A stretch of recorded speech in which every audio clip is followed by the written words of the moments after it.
MCM coverage of MHS Sports is proudly presented by Repel Pest Solutions.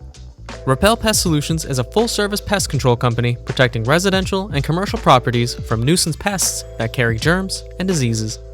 They are a small, family-run business from Marshfield, licensed, insured, competitively priced. We work to understand your needs and offer an integrated pest solution that's environmentally friendly. Don't be afraid to bug us. Moi Health and Wellness. Moi Health and Wellness is owned and operated by nurse practitioner Christine Murphy. We are an integrative wellness center offering medical weight loss, men's testosterone therapy, functional medicine consults and labs, vitamin therapy, Advadex laser skin resurfacing, Botox and dye sport, teeth whitening, and so much more. Moi Health and Wellness has 3 locations in Lakeville, Marshfield, and Plymouth. And Road to Responsibility. Founded in 1988, Road to Responsibility's mission is to provide the means, the opportunity, and the support necessary to allow citizens with disabilities to take their place as productive members of the community. We are committed to providing all individuals with opportunities to truly live in the community. Through our services, we are proud to enrich and improve the lives of every individual, one person at a time.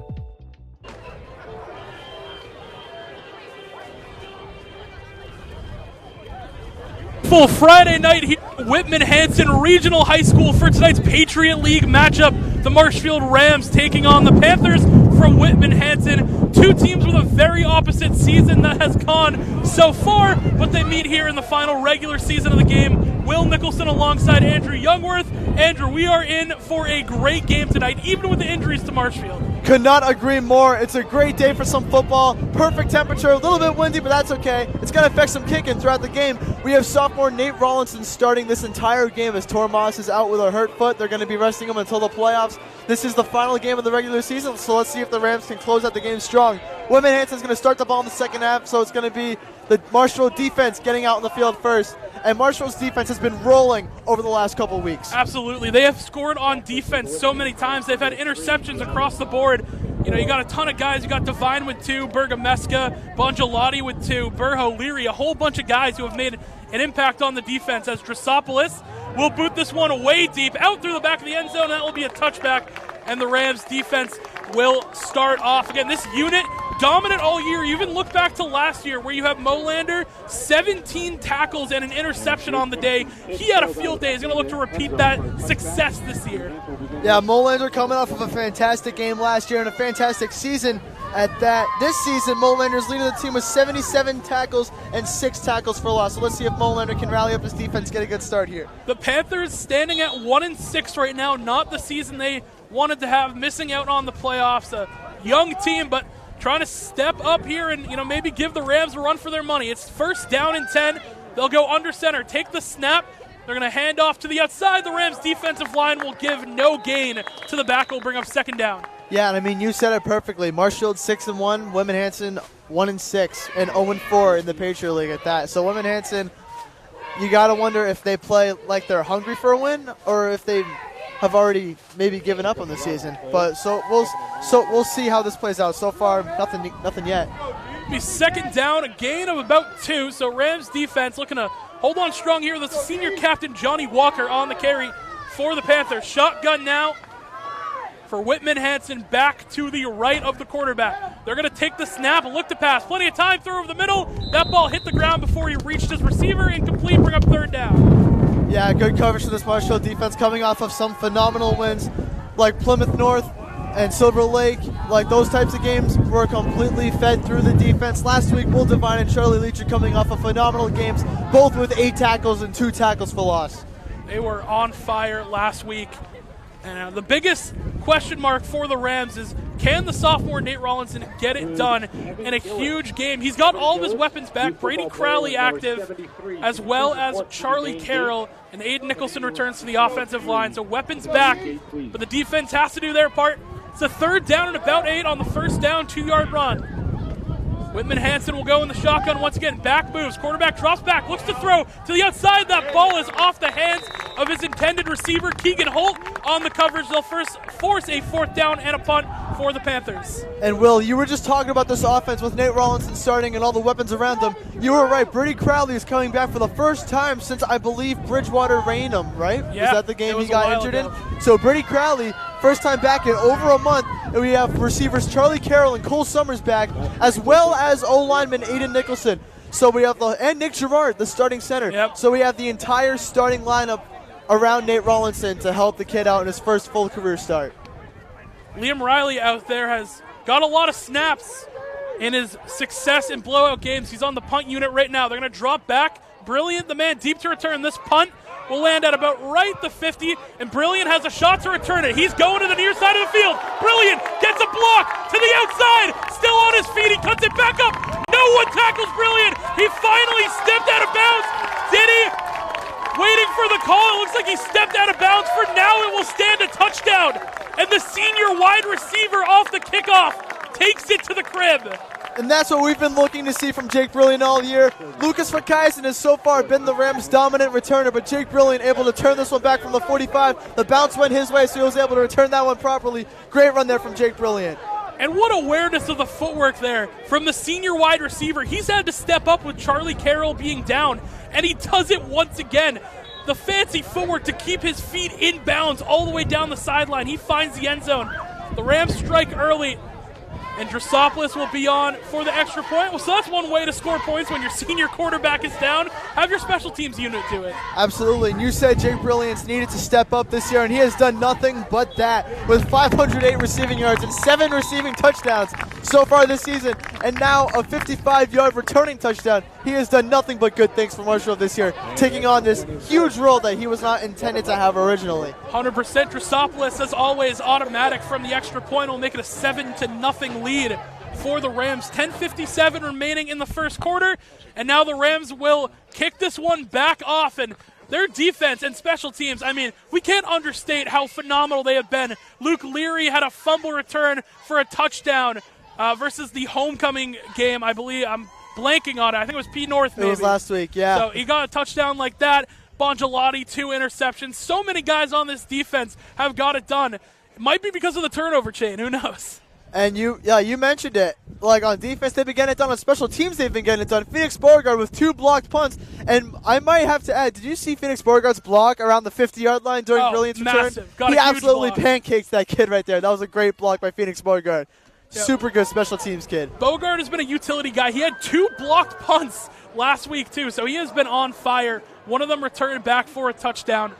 And so many weapons on this Rams team. So many young guys who have stepped up throughout the season to give them the 6-1 record.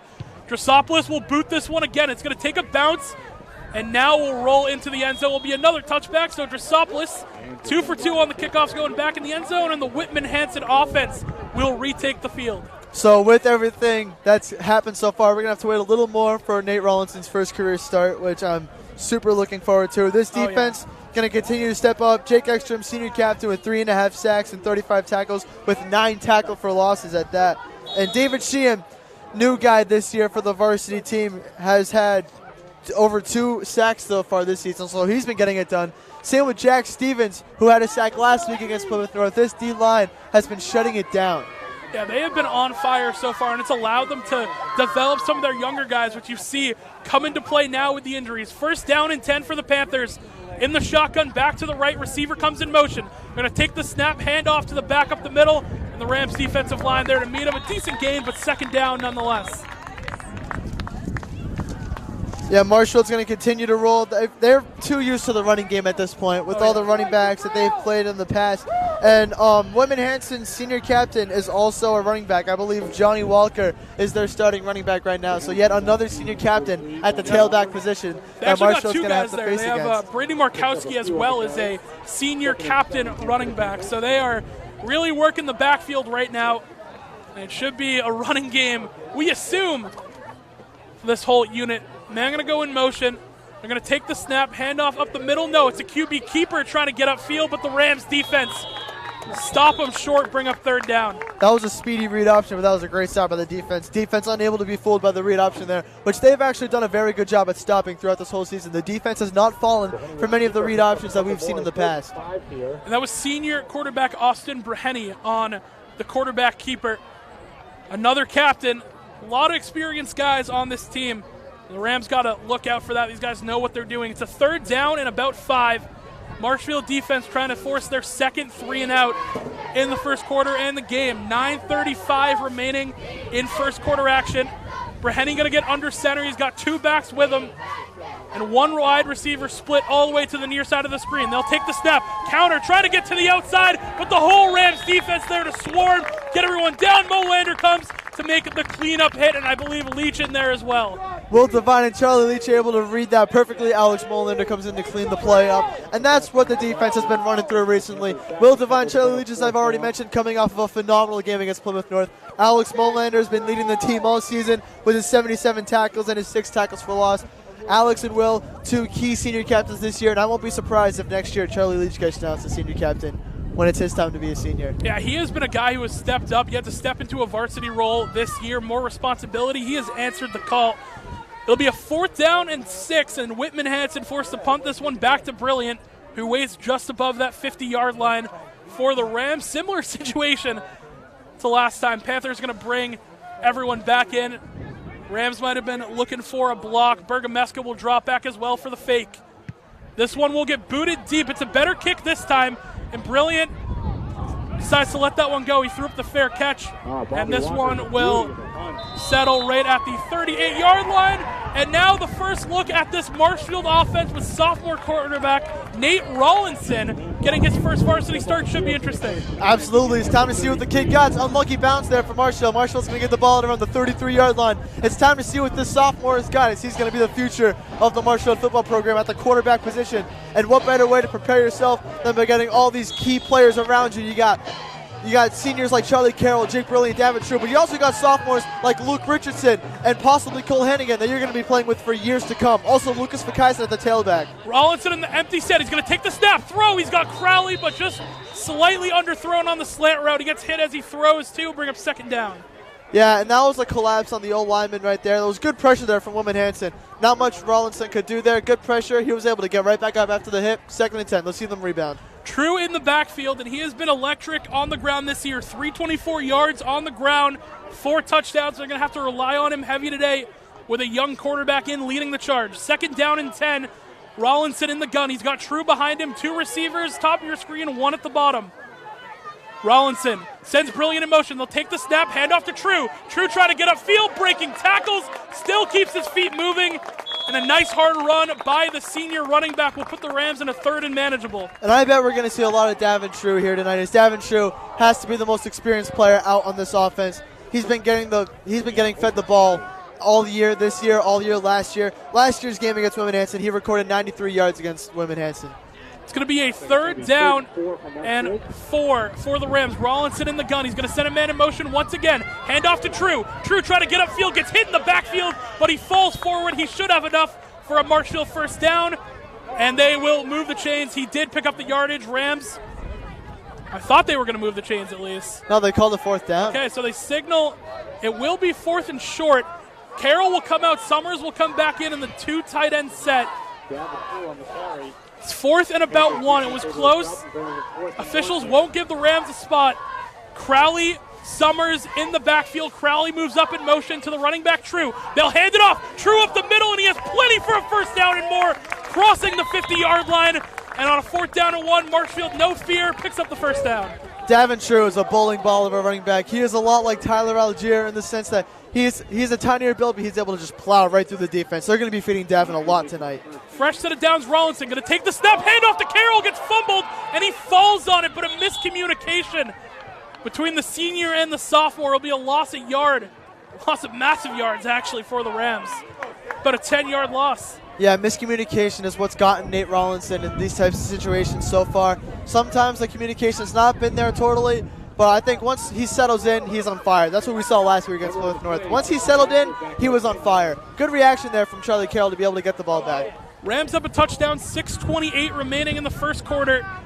This is the first offensive drive for the Rams. It was Brilliant on a punt return touchdown that got the Rams the lead. Brilliant, back and forth in motion. Rawlinson takes the snap, looks to throw. Throws a screen pass to True. True getting to the outside, breaking tackles, down the sideline, down Davin True! He beats out everyone, cuts it back inside. True to the goal line, diving. They're going to mark him just short, but a massive screen pass and run by the senior captain, Davin True. I mean, that was just a phenomenal play. Rollinson able to find True in the traffic, which is not easy to do. That was a huge mess of guys right there. Rollinson able to track down True, make the jump and float that one over to him. And then Davin True able to create 50-plus yards on the play right there. Able to get to the 2-yard line, maneuvering his way back and forth through the defense. That's what we love to see from the senior captain, Davin True. It'll be a first down and goal. Rollinson going to send someone in motion. They'll take the snap. Rollinson, QB keeper up the middle. He won't get there. They tried to get the sophomore to get going on his feet. Pickup of just a 1 yard. It'll be second down. I love the read option there. With Rollinson and Summers. We see that a lot with Moss and True. I love seeing them continue the read option plays with Nate Rollinson at quarterback, because he has a similar build to Tormes. He's a very tall dude, very quick dude. Be second down and goal. Summers in motion. They'll take the snap. They tried to hand it off to True, but Rollinson fumbled the snap, and he will turn that one over. It'll be Whitman-Hanson ball on a miscommunication on the play or on the handoff. Unfortunate there for the Rams. And there it is again. It's the miscommunication that's gotten this offense so far over in this game, and that's what's happened the last couple of games too. Miscommunication has cost this offense some extra points that would be useful later on in the game. It was Pat Ryan, the junior for the Panthers, who forced that ball out. And that's plays for the Rams that you can't have happen. You have a young guy in. You got to try and make it as easy on him as possible. Yeah, absolutely. It'll be Brahini, who will go under center. Panthers will take over. They're not in great field position. They got to try and get out of here. Going to take the snap, handoff up the middle, and the Rams D-line once again will give up nothing. Bring up second down. Yeah, the Rams defense able to read that one perfectly. Whitman-Hanson is in a terrible spot right now, as you just mentioned. Their field position could not be much worse for them. I believe they're at the 2-yard line, maybe the 3. Great. Not good field position there, so they're going to have to run the ball, because throwing the ball with this D-line is just way too risky. Yeah, no, exactly. There's too many guys who are ball hawks in that secondary who can go and pick it off. There's about 4:41 remaining in first quarter action. Rams by a touchdown, and they have Whitman-Hanson backed all the way up on their own goal line off of the Marshfield turnover. Second down and 8. Brahini, he'll go in the gun. He's got a back to his right. Brahini analyze the defense. He'll take the snap. It's a read option once again. He hands it off to the back, but Charlie Leach comes up to lay a massive hit. Will bring up third down. There was a huge gap there created by the O-line, which was actually really good blocking. But Marshfield's linebacker duo of Alex Molander and Charlie Leach able to close up the gap quickly, recover, get the running back down. That's a great play there from both Molander and Leach. Be a third down and about medium. Third down and about 6 or 7. It's hard to tell from this sideline view. Yeah, this is a no tough press deal. box for us tonight. Yeah, it's unfortunate, but we'll make do with what we got. Plus, we got the great Marshfield fans around us. Exactly. It's third down. Brahini in the gun. He's got it back to his right. You got to think they got to air this one out to try and get the first down. And I'm sure the Rams are thinking the same. He'll take the snap. No pressure. He's going to throw to the outside. That ball is caught, but Ekstrom comes up to make a tackle. I don't think he has enough for a first down. It will be fourth down, and Marshfield will hold Whitman-Hanson once again as their punting unit comes on. And there's Jake Ekstrom. That's the first tackle we've seen from him tonight. He's also been a key part of this defense for many, many years, going back to his sophomore year. This year he's got 3.5 sacks and 9 tackles for loss. Ekstrom's been a key part of this defense for quite some time, and he's showing yet again why he's the senior captain. He has been dominant so far this year. Big part of this Rams defensive unit where he's able to get pressure off the edge. And, I mean, he gets out in space on a pass play just like that. Again, he can do it all. So Whitman-Hanson going to pump this one away. Brilliant. Settle right around that 40-yard line of Whitman-Hanson. Move everyone in. And punt this one deep. Brilliant, going to fair catch it. And we'll just let it take a bounce off the poison. And the Panthers will down it, but Marshfield, great field position, and they need to get in the end zone, it feels like, here to give this offensive unit some confidence. Yeah, absolutely. It's time to give this kid Rollinson some confidence. Let's see if he's able to bounce back from the mistake on the first drive. Because as I mentioned, last week, once he settled in against Plymouth North, he was a problem for Plymouth North's defense. He got his first career passing touchdown last week to Aiden Summers, which was great to see. And so far this game, he's actually already had some great plays. That screen pass to True was a phenomenal IQ play there from Nate Rollinson. So let's see how he recovers here and how the offense gets back on track and hopefully makes it some multiple It feels like it's just about consistency with Rollinson. He's a young guy. He has flashes, but just has to put all the pieces of the puzzle together on a drive here. It'll be first down and 10, Rams in Marshfield territory. Rollinson in the gun. He's got True behind him in the backfield. Crowley goes in motion from right to left, now back to the right. Rollinson, take the snap, hand off to True, up the middle, Davin True, running off of tackles. It'll barrel in inside the 20-yard line, first down Marshfield. Davin True's had a phenomenal start so far this game. He's had multiple 20-plus yard plays where he's maneuvering back and forth through the defense, able to tear up the secondary. Great start there for Marshfield's offense on this drive. 2 minutes and 15 seconds remaining in the first quarter. Rams with the ball trying to put together a touchdown drive. They got close last time, just couldn't find the end zone. First down and 10, Rollinson. Going to send Richardson in motion. Take the snap. Rollinson going to keep it himself. And he is wrapped up by the defensive line of the Panthers for a loss. It'll bring up second down. Whitman-Hanson has done a very good job reading these options so far. They have not tricked them once with the read options. I'm not sure if Marshfield's going to continue to stick with those. Let's see if Nate Rollinson airs one out soon. Carroll, who has been injured all year, now active, will come off right now. They'll bring in the extra tight end with Cole Summers alongside Brady Crowley. Aiden Summers, excuse me. Second down and long for the Rams. Rollinson in the gun. He's going to take the snap, hand off to True once again. True getting to the outside, plenty of space, getting to the goal line, but a flag is down on the field, and this one surely coming back on a hold. Yeah, it looks like that's going to be a holding call. And Marshfield's offensive line has done a pretty good job not getting too many holding calls this year. Mostly it's been the false starts that have kind of hurt this Marshfield offense in terms of penalties, but overall this year they've done a great job blocking but not holding. Very important difference there. Yeah, it is going to come back. Yeah, someone on that right side of the offensive line. It was either a tight end or it was Nicholson on the hold. And I think now's a good time to mention that Nicholson is back into action here. He took 2 weeks off with a concussion. So Nicholson's back in the game. Nick Gerard also fully back into the game playing the center role. So it's great to see Marshfield's full starting O-line out there today. However, Justin Amaral, the sophomore, is not out there. Yeah, I think Aiden Nicholson yet to get penalized or give up a sack on the year. So a rare mistake from the young guy. He'll bring up second down, throw to the outside, goes off the fingertips of his intended receiver who gets lit up. I think that was Luke Richardson, who got lit up. Bring up third down and long for the Rams. And that'll happen. Richardson has had some phenomenal plays this year. He's been a key sophomore, and that's going to be a QB wide receiver duo that this football program is going to be seeing for multiple years to come in the future. So you love to see Rollinson air one out to Richardson there. Even though he wasn't able to come down with it, still great to see.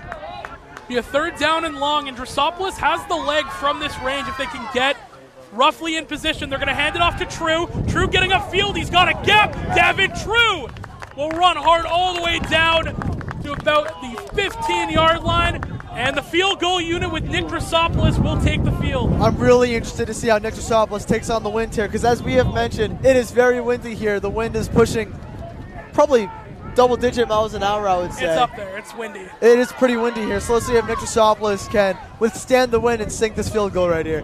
It'll be brilliant on the hold. Nick Drossopoulos on the kick. He made one last week from further back. But can he do it in the conditions? Snap is good, hold is good. Drossopoulos, he has the leg for it. Did he get it through? He did. So Nick Drossopoulos will go 2 for 2 for field goals in the last 2 weeks.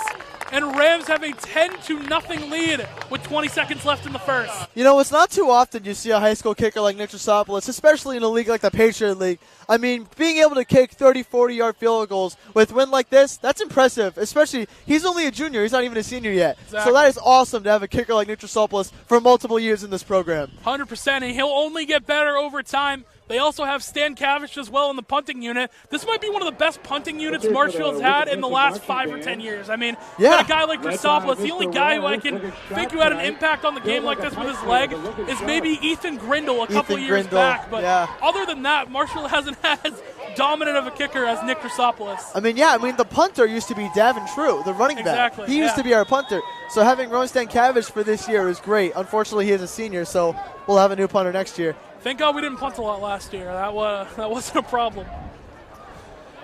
Well, Drosopoulos will tee this one off, get ready to kick it off, 24 seconds. Rams with a 10-0 lead. And Drosopoulos, another deep kick.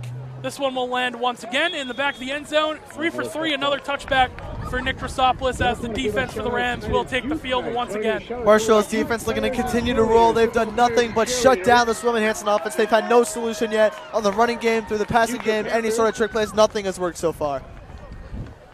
24 seconds remaining. Whitman-Hanson might just want to try and get to the corner. Hasn't been a great one for them. I don't think they have picked up a first down yet. Yeah, I have to knock on some wood there. The commentators jinx is real. Let's hope that remains true. Knock on some but metal. So far, you are correct. Whitman-Hanson has yet to pick up a first down. I think they've yet to leave the 30-yard line. Oh yeah. I'm in the Hall of Fame for commentator jinxes. By the way, I called a no-hitter the pitch before the no-hitter. You talked about it. Yeah, I did. That's the number one rule in baseball. If you don't mention the no-hitter. I'm definitely in the Hall of Fame for the jinxes. First down and 10 for the Panthers. Brahini in the gun. Take the snap.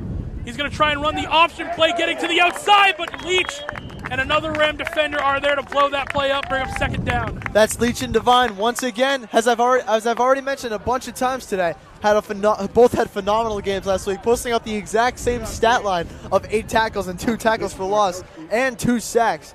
They're both having a great performance in the.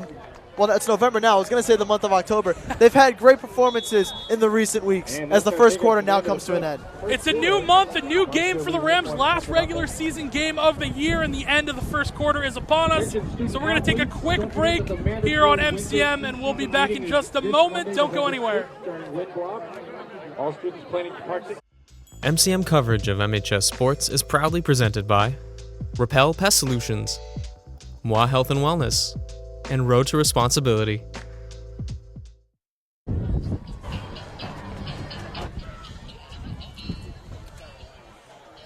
We are back here, Whitman-Hanson Regional High School. Rams with a 10-0 lead. Second quarter getting kicked off. Brahini on a second down and 10 in the gun. He'll take the snap, hand this one off to the back. No, it's a play action. He'll roll out to the right side, and that ball, I believe, will fall incomplete. I don't think he was able to get his hands on that one. It will bring up third down for the Panthers. That's great coverage there from Luke Leary, the senior cornerback, as you've mentioned, has done great things for this Marshfield program over the last 2 seasons.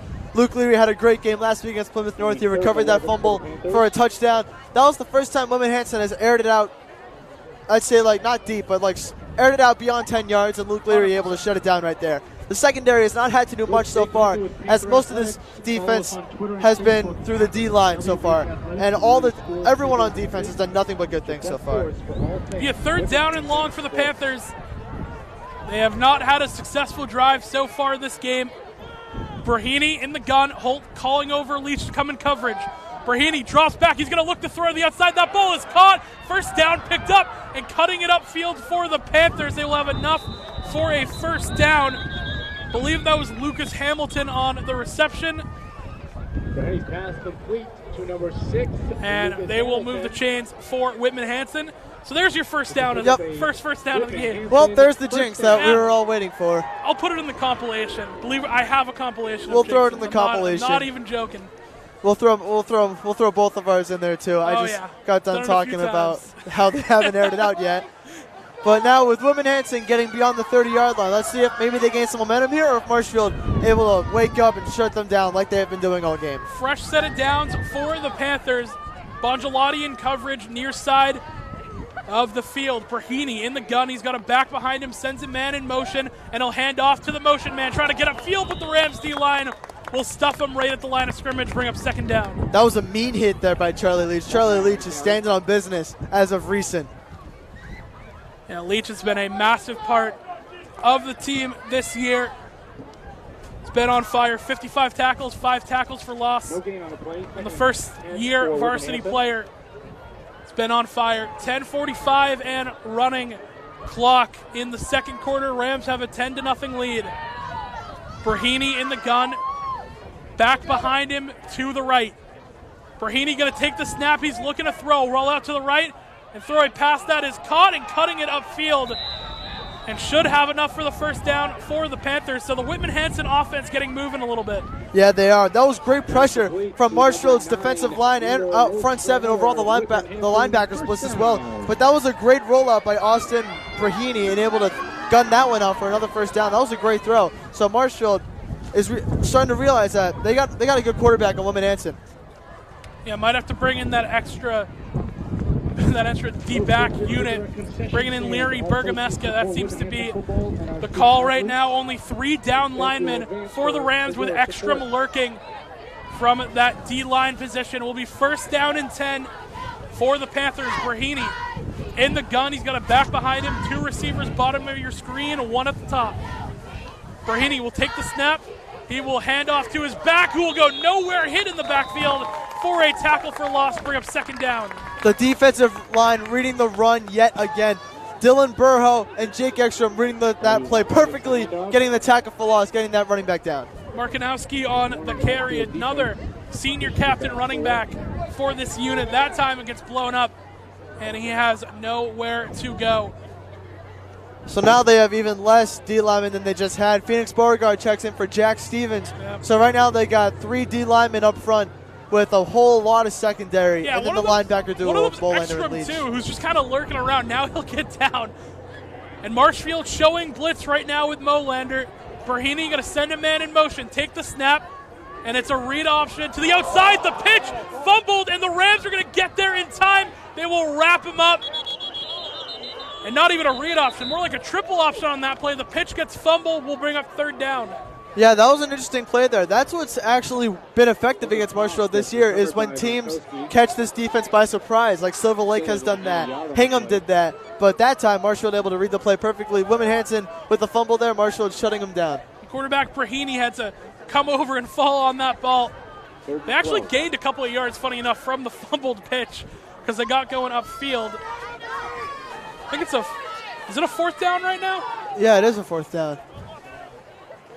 I think they're going to go for this on their 40-yard line. I think they're going to have to. I thought we were at third down. The marker showing fourth right now. Brahini in the gun, back to his right. He'll take the snap, look to throw. He has to get out of the pocket. Pressure's coming, and 2 Rams in the area. Surely that's an intentional grounding. And there's the flag that comes in. Great pressure. One of them was Burho, and I think Cosman was the other to get home to the senior quarterback. Yeah, it was. That was the 2 juniors, Dylan Burho and Andrew Cosman, who have been key players on this defensive line all season, both with Burho being a D-end and Cosman being in the center of the D-line. Both of them have done phenomenal things for this defense this year. Great pressure there from both of them to force the intentional grounding. And Brahini just didn't want to give up a sack, threw it out of bounds. No one in the area, and the refs will confirm it right now, intentional grounding. So Cosman will come out. They're going to bring in another defensive player. So you were right. The markers showed 4, but it was not fourth down. So now it's fourth down. Now it is fourth down. So they are going to punt it. Yeah, I was very confused why they were going to go for it on 4th and long at their own 40-yard line. It didn't seem right. No one is back right now. Okay, brilliance going on. There he is. No one was back to return for the Rams early. 7:59 remaining in the second. Rams 10-0 lead on the Panthers. The 6-1 team taking on the 1-6 Panthers, and Coach Aruka has to call a timeout. So we will take a quick break here at MCM. We'll be back in just a minute. Don't go anywhere. MCM coverage of MHS sports is proudly presented by Repel Pest Solutions, Moi Health and Wellness, and Road to Responsibility.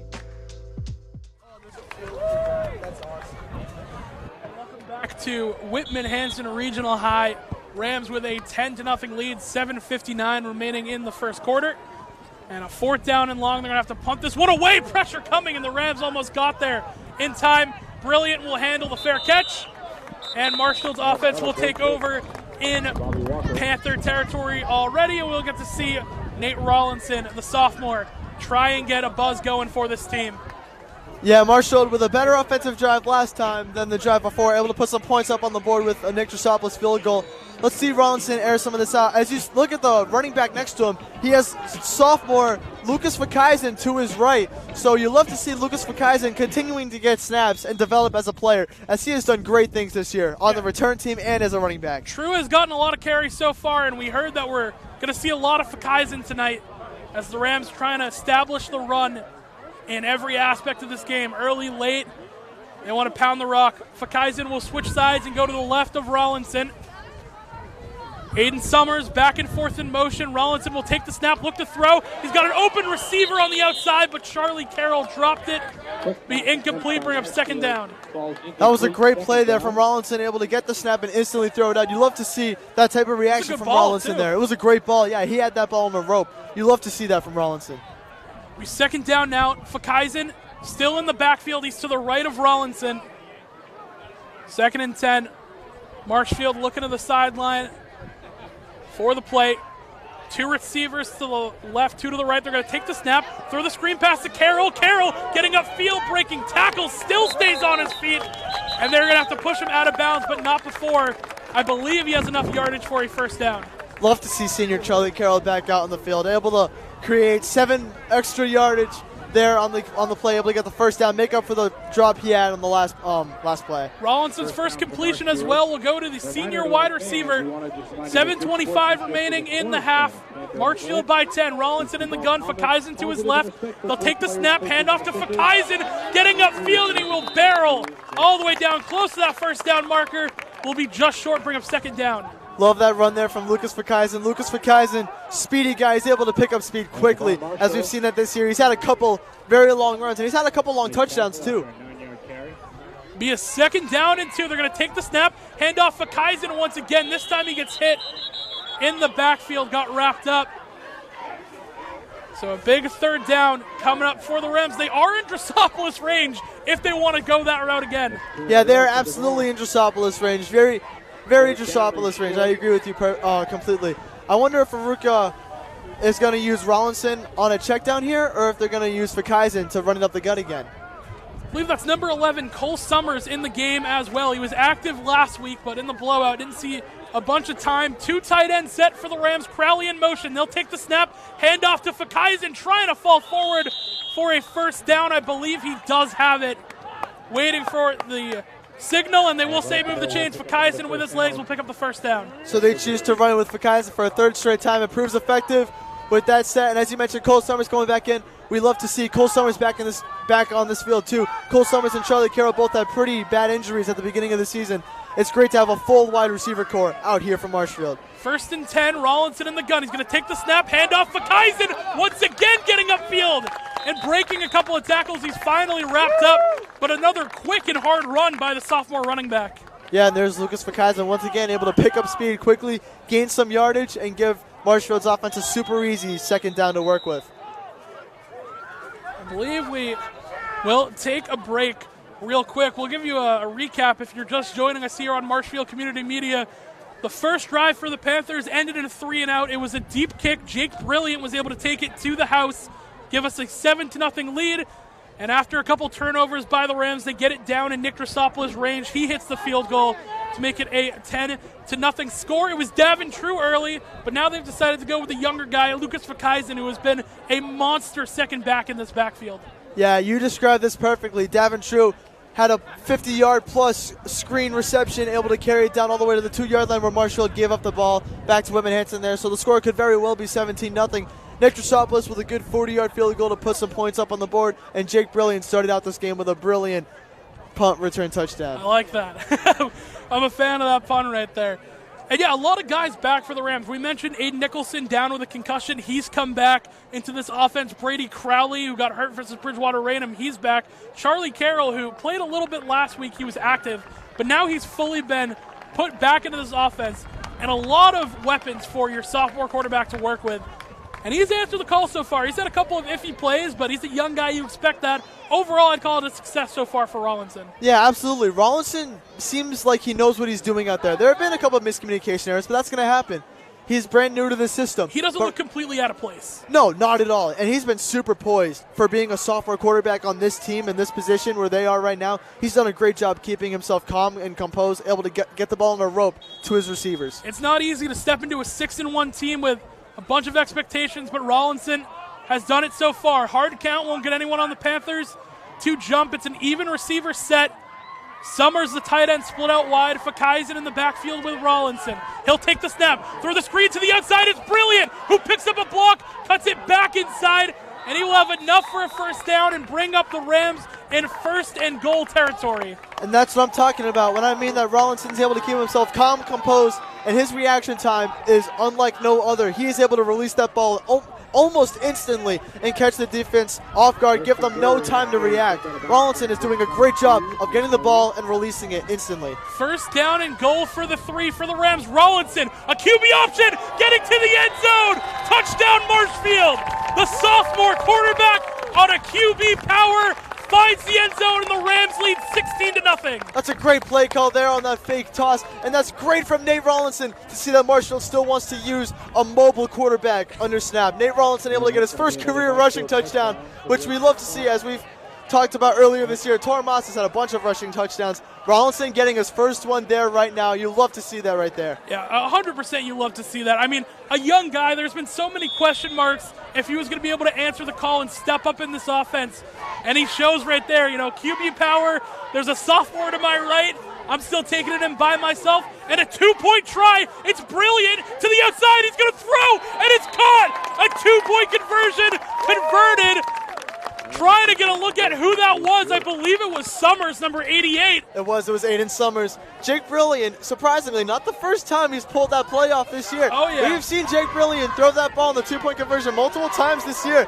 So that's another play that Marshfield has in the back of their pocket whenever they want to use it. The Rams got their swag back, 18-0, 5:14 remaining in the half. And a big drive for the Rams to take the lead. And the defense also been on fire. It has been an all-around great game by the Rams. Yeah, absolutely. This defense is continuing to roll. That drive was super important for the sophomore quarterback, Nate Rawlinson, who was able to take the ball in himself and get the Rams up 18-0. You love to see Rawlinson run it in himself instead of passing it this time. So they're already incorporating Rawlinson into so many different creative plays, which shows that the coaches trust him fully and completely with their playbook. Marshfield getting ready to kick this one back off. It has been a 3-for-3 touchback kickoff for the junior kicker, Nick Drosopoulos.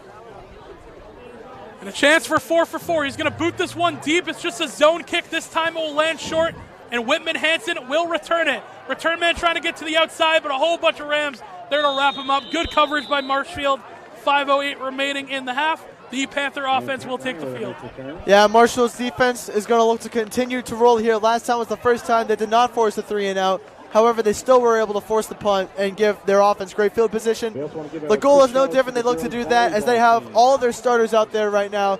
So a fully experienced defense who has had plenty of action so far this season for all the new guys who have settled in perfectly, like David Sheehan, Jack Stevens, Ryan Bergamesco. They've all had some key plays this year, and the defense just looks to continue to roll.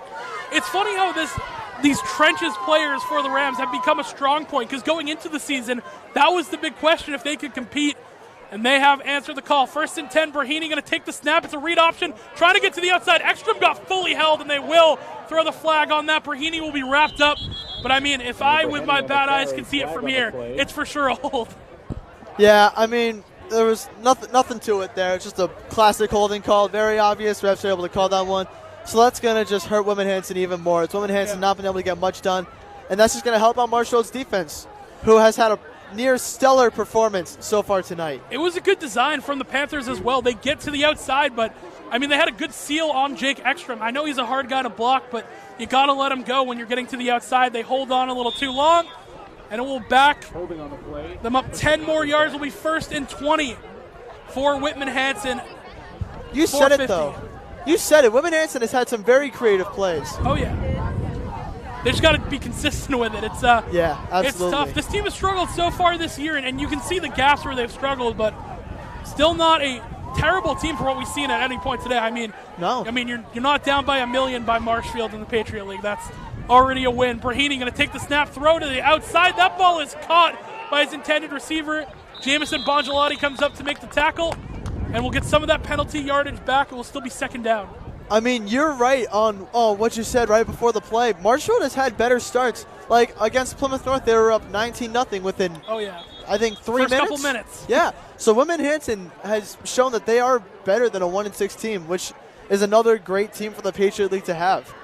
100%. Patriot League has been competitive this year, but it has felt like it's been Marshfield and everyone else when it comes to the Patriot League. I mean, it feels like a walk in the park for these guys when they get to these matchups because you play these hard teams so early. You play your Mansfields, your Methuens, your St. John's Prep early in the season. You get battle tested early. And we have a timeout, so we're going to take a quick break here on Marshfield Community Media. 4:13 remaining. Rams lead 18-0. Don't go anywhere. We'll be right back.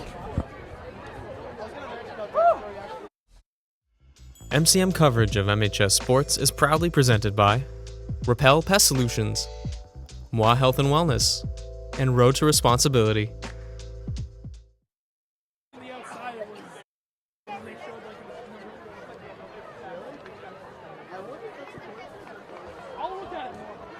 Second and long for the Panthers.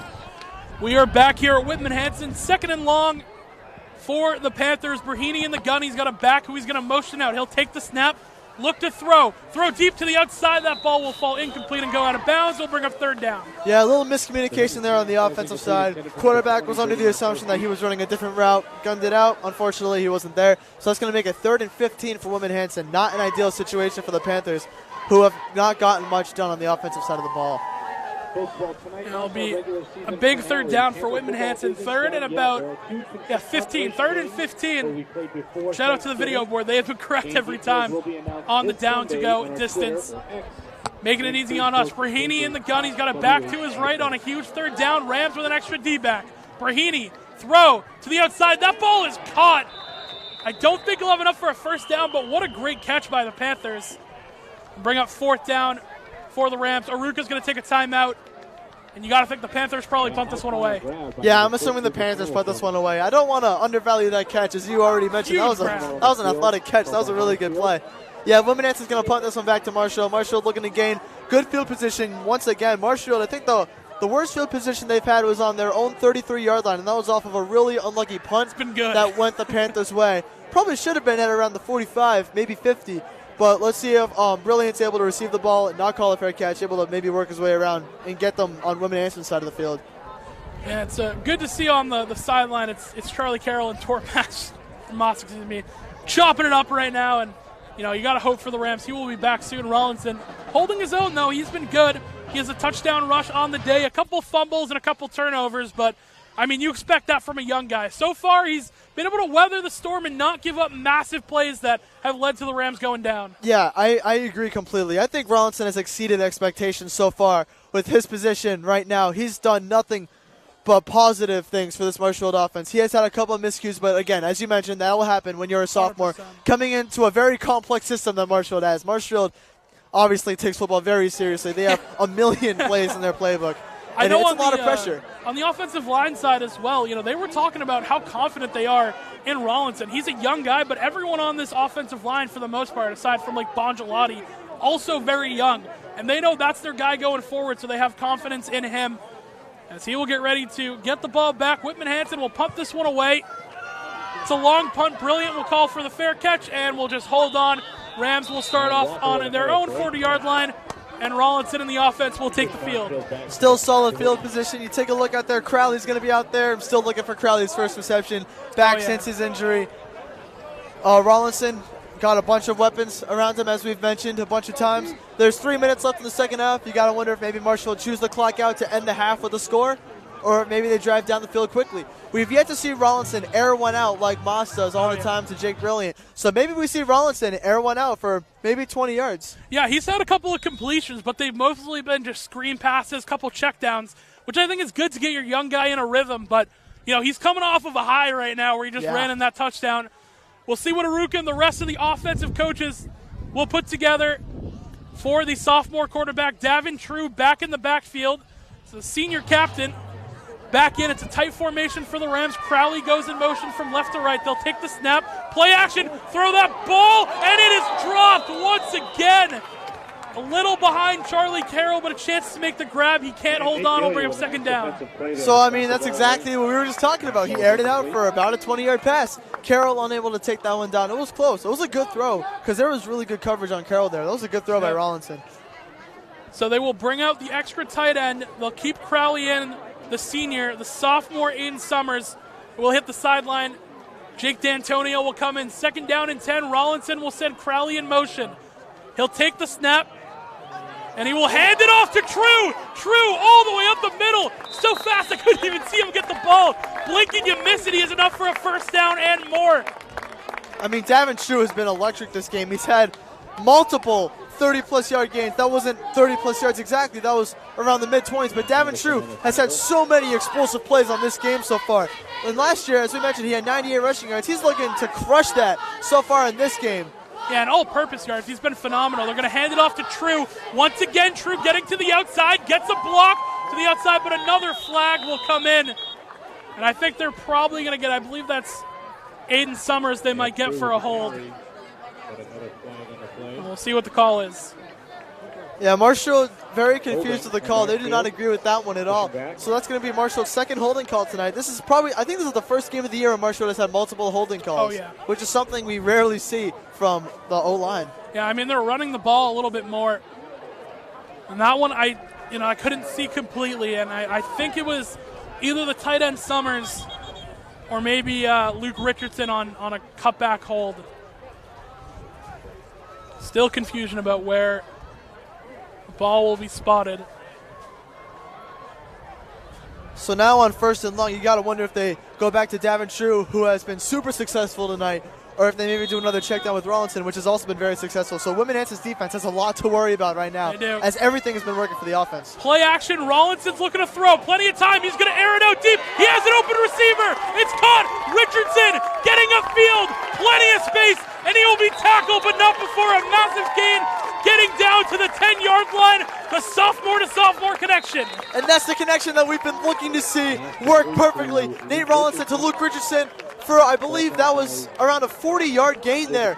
So that's what everything that we wanted to see in this drive happened in that one play. We wanted to see Rollinson really air one out, not throw a check down. He aired it out to a wide-open Luke Richardson, who was able to gain 10 to 15 yards of extra yardage there. And we're able to see the sophomore-to-sophomore connection, which we will be seeing for years to come. Oh, yeah. I mean, he just threw a great ball there, hung in the pocket off the play action, delivered a bullet right on the mark to his sophomore buddy, Luke Richardson. First down, picked up.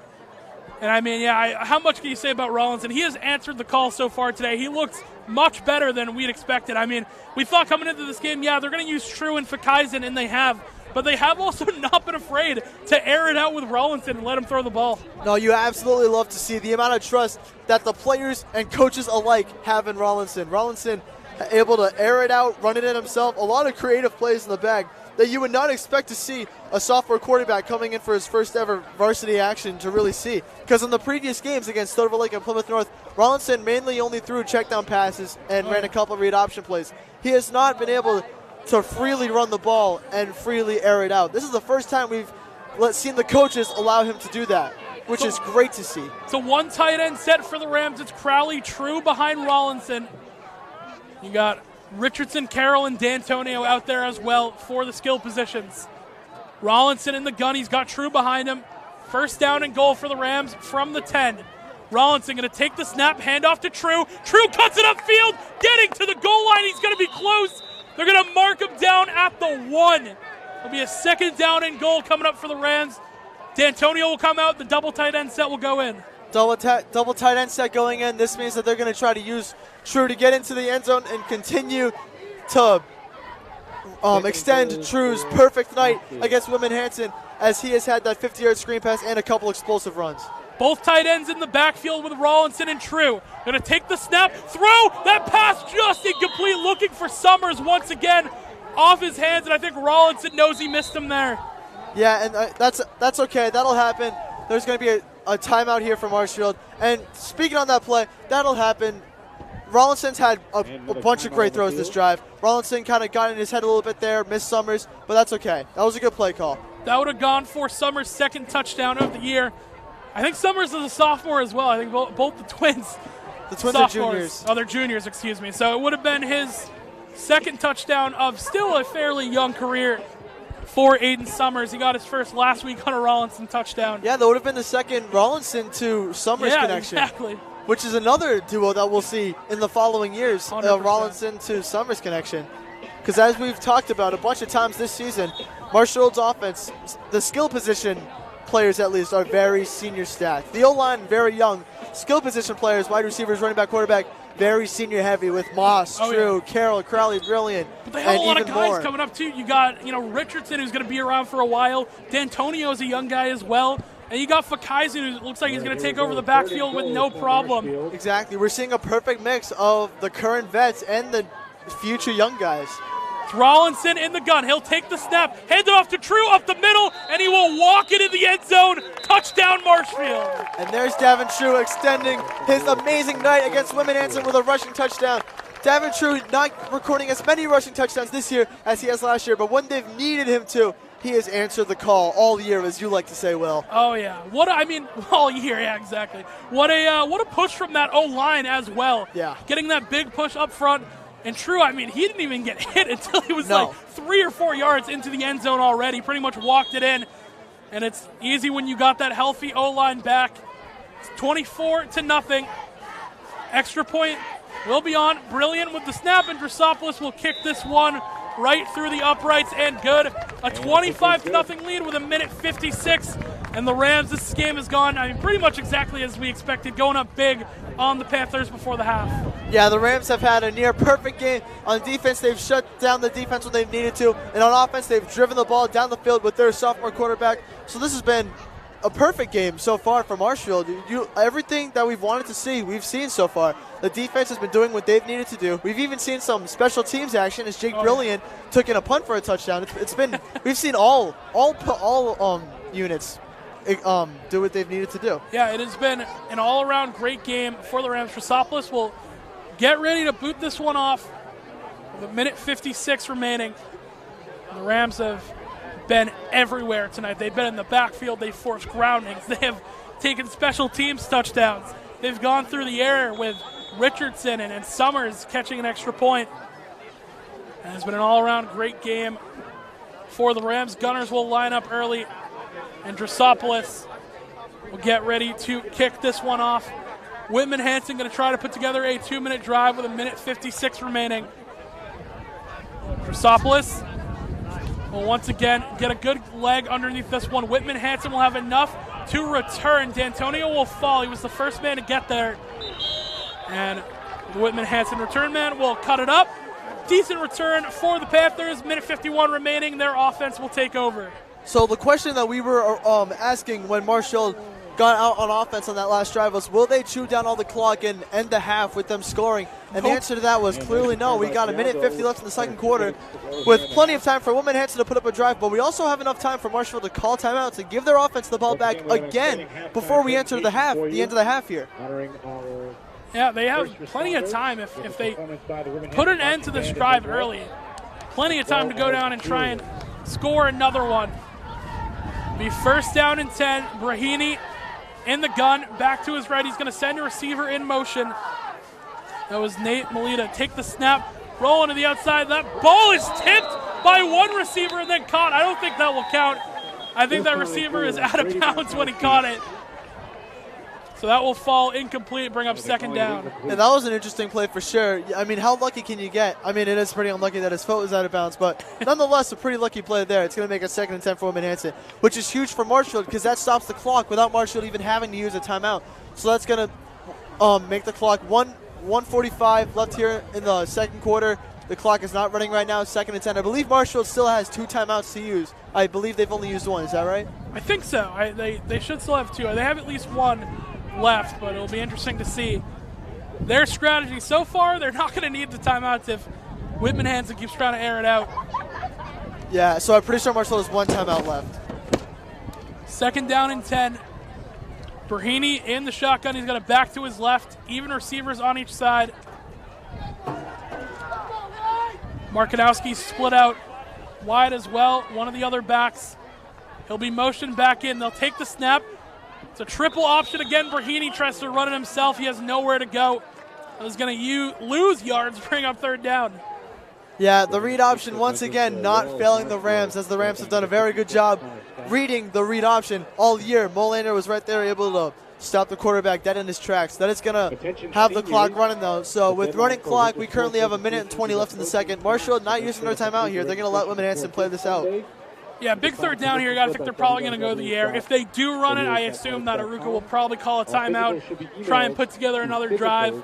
Or the Rams might look to go in the half. I mean, this is better than expected, you would think, for Marshfield. I mean, it is a 6-1 team taking on 1-6, but one of your most important guys, not here. Third down and 11. Brahini going to take the snap, hand off to Markowski up the middle, and he won't get a lot yardage gain on that one. Will bring up fourth down, and I think now the Rams are content to let this clock run and get to halftime. Yeah, you're right. That's what the Rams are going to do. They're going to let this clock run out here. So at the half, as we've mentioned, we've seen everything click so far from Marshfield. The defense, the offense, the special teams, everything has been working so far. Sophomore Nate Rollinson able to get the job done. Sophomore Luke Richardson has had some big receptions. Senior Charlie Carroll able to get back into rhythm here.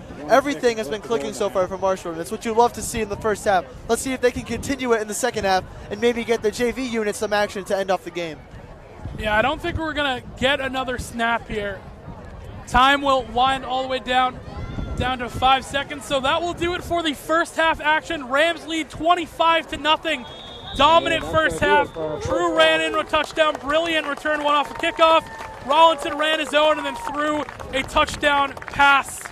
Or no, excuse me, he hasn't thrown one yet. He'll get there. He threw a long ball earlier, but it's been dominant for the Rams. I think we're going to the half. There's still confusion on where we're going, so we'll keep you here for just a minute. Yeah, we're going to the half. Whitman-Hanson's running away, but Marshfield's unit's still out there.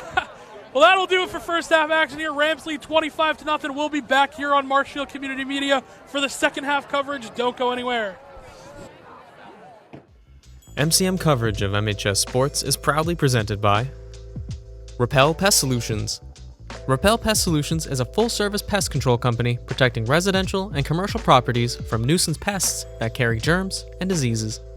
They are a small, family-run business from Marshfield, licensed, insured, competitively priced. We work to understand your needs and offer an integrated pest solution that's environmentally friendly. Don't be afraid to bug us. Moi Health and Wellness. Moi Health and Wellness is owned and operated by nurse practitioner Christine Murphy. We are an integrative wellness center offering medical weight loss, men's testosterone therapy, functional medicine consults and labs, vitamin therapy, Advadex laser skin resurfacing, Botox and dye sport, teeth whitening, and so much more. Moi Health and Wellness has 3 locations in Lakeville, Marshfield, and Plymouth. And Road to Responsibility. Founded in 1988, Road to Responsibility's mission is to provide the means, the opportunity, and the support necessary to allow citizens with disabilities to take their place as productive members of the community. We are committed to providing all individuals with opportunities to truly live in the community. Through our services, we are proud to enrich and improve the lives of every individual, one person at a time. We are back here for second half action at Whitman-Hanson Regional High School. Rams lead 25-0, and they will get the ball first in the second half. Will Nicholson alongside Andrew Youngworth. Anderson Dalton on the camera here, your crew at MCM. Getting it done for the final regular season game. It's an onside kick attempt by the Panthers, and I think they got it. And the onside kick attempt by Tiago Magali. And they did get it. Wow. So an onside kick. Panthers will try and change the momentum. They'll get the ball to start the half. And the element of surprise proves to be Marshfield's Achilles heel yet again throughout this season. That is not the first time that a surprise onside kick has caught Marshfield off guard. Silver Lake did the same thing as well. So this is going to be Whitman-Hanson's best field position all day as they are on Marshfield's side of the field for the first time all game. Marshfield's defense looked to start the second half just like how they started the first half, which was lockdown defense. Yeah, Marshfield coach is reaming that first line of the kickoff right now for not going up and getting the ball, letting that one happen. So first drive of the game, Panthers will change momentum. They will be on offense. Brahini in the gun, 2 receivers each side, back behind him to the right. Brahini sends one in motion. They'll take the snap, hand off to the motion man. He's looking to throw. He's going to unload a deep ball. That is caught. And a big play going in favor of the Panthers. That's number 20, Brady Markowski on the reception. Be a first down. That's yet another trick play, catching Marshfield off guard. The classic flea flicker, not shown too often in high school games. Whitman-Hanson pulling that one out of the bag. We've not seen many teams attempt that on Marshfield this year. That was a great play call by Whitman-Hanson there. Whitman-Hanson has gotten very creative so far in this game with some of the plays they've drawn up. This is the furthest they've been into Marshfield territory so far today. A chance to finally get on the board and just put some pressure on this Marshfield defense. Brahini in the gun. He's got Markowski to his left. Brahini will take the snap. He'll throw the screen to the outside. That ball is caught. And getting upfield is his receiver, breaking tackles. And should have enough for the first down. Whitman-Hanson. Yeah, they're going to move the chains. They're putting together a drive. Yeah, they certainly are. With another, those are drop down pass that Marshfield has done a lot of times tonight and has proven successful for them on their side of the ball. Whitman-Hanson doing their own check down pass, able to gain that for 10 plus yards, get the first down, and all of a sudden Whitman-Hanson's looking to score some points here in the first minute of the second half. Marshfield's calling a timeout.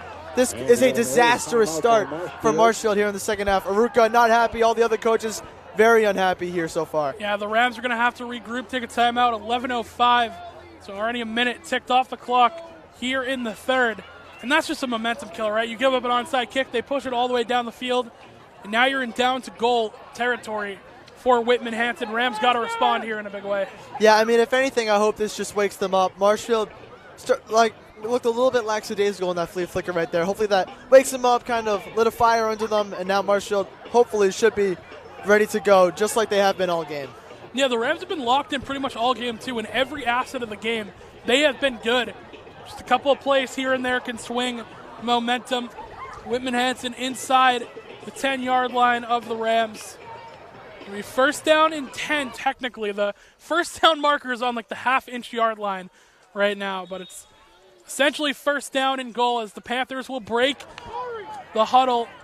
Once again, same set, two receivers each side, and Markowski to the right of the senior quarterback, Austin Brahini, excuse me. Brahini sends a man in motion, take the snap, play action. Once again, pressure coming, and he just has to throw that ball away. Intended for his intended receiver, Pat Ryan, but just had to throw that one down. Great pressure from the Rams.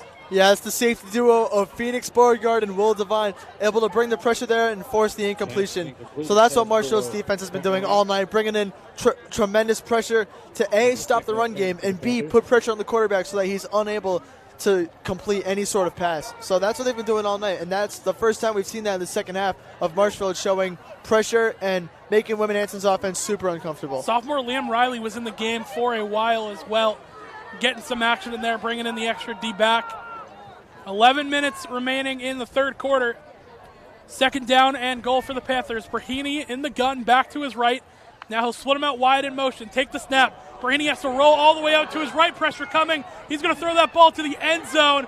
Tipped away, but they're going to get Marshfield defender with pass interference. And Brahini able to evade the rush. Yeah, I believe it's going to be on Keegan Holt there. And that's a tough call because Keegan Holt was looking at the football. He was not looking at his man. So that's a tough call right there. Yeah. Being a Marshall commentator, I don't totally agree with the call, but Marshall's just going to have to adjust to it. Yeah, I can see what the ref is looking at. I think he got a little too handsy. Yeah, he did. He did. So it will be second down, repeat. Move this one up. And that's going to be half the distance to the goal. So not a terrible penalty. It gives them 5 yards, but only half the distance to the goal when they're already 10 yards in. So I think they got him for defensive holding there and not pass interference. So that is a good call there because I did not believe that was pass interference. I understand the holding call. Yeah, just got the jersey a little too much. Yeah, and that'll happen. So Marshfield with a little worse of a situation than they just had. They're looking to recover from it though. 2nd and 5. Second down and 5. And the first down marker is at the goal line. They're going to take the snap, try and get up the middle. Still pushing forward are the Panthers. Waiting for the single. Did the ball come out? Will Devine claiming that he got the fumble. Refs are disagreeing with them. And Cosman lost his hat, so they're going to have to change up units here. Bongelotti and Leary coming out as well. And Amaral will go in. Excuse me, that's Sean Foley. Sean Foley, yep. So interesting there from the Rams. It's going to be 3rd down and short on that goal line. Marshfield defense trying to make a stand. I didn't even get a look at it. There's too many bodies on top of that pile. Devine thought he got the ball. Officials will disagree. 10:05 remaining in the 3rd. Brahini under center. He's got a lot of backs in the backfield with him. He'll try and QB sneak it up the middle. Falling forward. Does he have enough? And on the second effort, he does. He'll be in the end zone for a touchdown. And Whitman-Hanson finally answer back. Whitman-Hanson's offensive line has done a great job being able to push the quarterback in the last 2 plays. Their O-line has created the perfect space for their quarterback to push through and get the touchdown. That was actually phenomenal blocking there from the O-line. Yeah, it was a good push up front. Panthers will try and kick this one through the uprights, make it a 25-7 game. So now if you're Marshfield, you got to look to recover from what was probably the worst case scenario for the first 2 minutes of this half. We got 9:50 left in the 3rd. Marshfield looking to recover here. So we're finally going to see sophomore Nate Rollinson get back out there to start off the second half for Marshfield. Defense definitely going to get a talking to on the sideline from the coaches there, as they did not like anything they just saw. Yeah, no, that was, like you said, the worst case scenario. I don't think you can start off a half any worse. You're supposed to get the ball. You give up chunk plays. They run trick plays on you. Everything that could have gone wrong did go wrong. A defensive pass interference. So Marshfield will get the ball back, and the sophomore Rollinson will take over. As Aruka, you can probably pick up on our mic, is giving this defense an earful right now. Yeah, Aruka not very happy, but it's time for the offense to bring the momentum back towards the Marshfield side. We got Lucas Verkeisen in the backfield, who, as we mentioned, has been a phenomenal returner on the special teams unit. He has 167 return yards this year. Looking to maybe add on to that right here. Hopefully it's not a touchback. I want to see Lucas Verkeisen get going, because once he gets going, there's no stopping him. Yeah, Marshfield is not going to get fooled by that onside kick again. Look at all the numbers. They got 10 guys ready to get the onside kick if they try it again. And Verkeisen back deep and room to run underneath it if they go a little short kick. So Panthers will get ready to kick this one back off to the Rams. Verkeisen, the return man, back deep. Will they onside it again? They'll just squib it, and this one has a chance to go for Verkeisen. Verkeisen to the near side, gets a full head of steam. Verkeisen all the way down to the 50. Man, that kid is fast. A huge return for the Rams, and the offense will take the field. And that's what we were just talking about. Lucas Verkeisen, once he gets going, it's hard to get him to stop. He is a super, super fast kid. He runs track in the winter. Verkeisen able to give Marshfield great field position to start the second half for the offense. Time to see Rollinson hopefully air one out again. Time to see the offense continue to roll like they've been doing. Yeah, and if you're Marshfield, I think I would like to see them push down the field and just run the ball a little bit. Take some time off the clock. You got 2 great backs. Verkeisen will be the back to lead it out. Right now, Cole Summers in as well. So Marshfield, I would like to see them kind of pound this rock a little bit. Take some time off the clock with the big lead. It's Rollinson in the gun. He's got Verkeisen to his right. He'll look to the sideline. They were down a player, so Jake D'Antonio will run onto the field. Verkeisen in the backfield. Rams don't even know what they're doing right now, and a flag will come in on a delay of game. Wow. And Aruka is livid, and I don't blame him. Yeah, we've got a lot of miscommunication happening on this offense right now, and Aruka is not happy with anything he's seeing. Pretty sure D'Antonio is getting a word from Aruka right now as Charlie Carroll comes in for him. Marshfield so far seems to be a little discombobulated as the second half has started here. Nothing has been going right so far. Yeah, I think D'Antonio was supposed to be a motion man in there, but he came in late to the play and didn't fully get the call from the sideline, so he didn't know he was supposed to go. That's a tough break for the Rams. We'll back him up. They won't back up, actually, as Aruka got the timeout off in time. 9:44, 25-7 is your score. The Rams lead. But a tough start to the second half. Yeah, you said it. Marshfield looking to recover here on offense. They have not snapped the ball yet, but the miscommunication was not a great sign. Let's see if Marshfield can continue to push the ball down the field and maybe give Marshfield some momentum back. As you just mentioned, the second half has not been off to a great start by any means, but let's see what they got here. Ball's at the 50-yard line on the dot. Rollinson will take the snap. He'll hand it off to Fakaisen, who bounces off tackles, follows his blocks, and he will get a decent pickup on the run, bring up second down. And Marshfield continues to be content with just running this ball and picking up first downs little by little. As they should be. If it isn't broke, don't fix it. Davin True has had a phenomenal night in the backfield. So has Lucas Fakaisen, who has not gotten as many snaps as True tonight. But when he has gotten the ball, good things have been happening. Carroll going to come in motion to the left. They'll take the snap. They're going to hand it off. Fakaisen once again, bursting up the middle. And he has that quick first step where he just gets ahead of everyone. First down picked up for the Rams. And once again, they're just going to keep feeding the beast. Fakaisen with another double-digit yard gain right there for Marshfield. Fakaisen has been good at this all season, at being able to pick up steam very, very quickly and just being able to use his momentum to just plow through defenders. Same formation, brilliant in the backfield. They're going to send a man in motion and hand it off to the motion man. It's Carroll getting to the outside, cuts it back in. And Charlie Carroll has enough for a first down and more. Marshfield continues to move the chains. Great play there from Marshfield. Whitman-Hanson almost got Carroll down for a tackle for loss at the very beginning of that play. Carroll able to move his feet around, get around the tackles, and work from what could be a negative 2-yard gain into around a 30-yard gain. So that's a great run there from Charlie Carroll.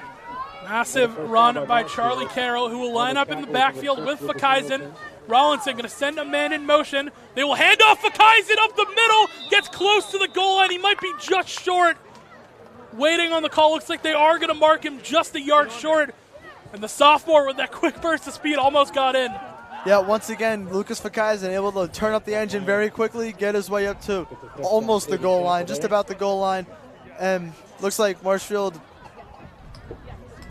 looks like they're going to run the ball again with Fakaisen. It's Rollinson in the gun. They're going to take the snap. They're going to hand off to the outside. It's brilliant. He's going to walk in. No question about it. Touchdown, Marshfield.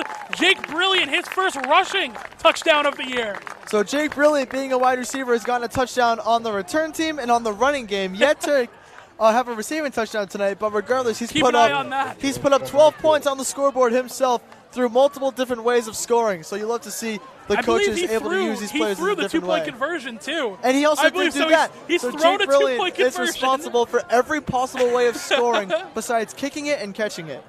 That is quite crazy, and he's the holder for Drasopoulos as well, who was on to attempt the extra point. Trying to further the lead for the Rams. Snap is good. Kick, no question about it. Through the uprights and is good. 8 minutes left. Rams lead 32-7. And a quick drive to get them back out in front. Yeah, and you said it. I mean, Marshfield, quick drive, get the points back on the board, and maybe even more important, get the momentum back onto the Marshfield sideline. After the first 2 minutes of the half, the sideline was not happy, to say the least. I mean, It wasn't a very good start with the onside kick and the touchdown. But with the touchdown gain from Marshfield there, hopefully that's going to give the defense the momentum that they've had the last couple of weeks and hopefully get back to where they've been all game. I mean, in what other offense, maybe I'll give St. John's prep the nod there, but can you put in a young guy after a guy who has been kind of the glue of this team? Tormas has been the reason they've won so many games. You bring Rollinson in, but you have so many weapons. You have Brilliant, D'Antonio, Cole Summers, Aiden Summers, Charlie Carroll, Davin True, Lucas Fakaisen, Luke Richardson, so many pieces, and you can just plug Rollinson in and have him manage the game well, and the Rams will still win by 20. Yeah, absolutely. This offense is one of the best offenses in the state, and they prove that time and time again, putting up record numbers that the town of Marshfield has never seen before, with Moss throwing the passing record last year and breaking the touchdown record this year. And Rollinson stepping into his shoes and just doing nothing but succeeding with everybody around him. Chrysopoulos, another massive boot, no chance to return for the Panthers. It'll be a touchback, and he continues to be phenomenal with his leg. 8 minutes on the dot remaining in the third, 32-7 your score. The Rams on fire so far today, and the defense trying to make a statement after they let up a touchdown. Yep, absolutely. They're looking pretty secondary heavy here with their D linemen only being Ekstrom, Sheehan, and Cosman. They have the linebacker duo of Leach and Molander And then in the secondary, they got Phoenix Beauregard, Jamison Bongelati, Luke Leary, Will Devine, all key players to this defense. Every one of those guys can have so many positive things said about them. Let's see how they open up the second drive of the half here. Be first down and 10. Leary and Bongelati both split out wide in coverage. Greeny in the gun. He's going to send a man in motion, and he's going to run the pitch play on the triple option once again. A big hit by the Rams will put a stop to that. It'll bring up second down. Yeah, that was a mean hit there, but I believe that was Jamison Bongelati laying in the massive hit right there. Who is 81 for the Rams sprinting to the locker room right now? Trying to get a look at that. Not on the roster. Oh, he's getting the ball. Okay, he's getting the kickball. I assume it's a young guy. Shout out to number 81. We'll get the name soon. I'll get that name in a little bit, but he sprinted to go get the ball that was kicked over the tee. Second down and 6, a 4-yard pickup. Brahini in the gun. He's going to take the snap, and it's that triple option. Once again, they throw it to the pitch man who breaks a couple of tackles, still on his feet, but the Rams are there to wrap him up short of the chains, bring up third down. Yeah, even before the pitch, you had sophomore Keegan Holt waiting for the running back to receive the pitch so he could make the tackle there. He was able to break the tackle, but nothing else was really to come there. Marshfield is ready for that play. Foley is going to come in for Cosman. They're going to give him a breather.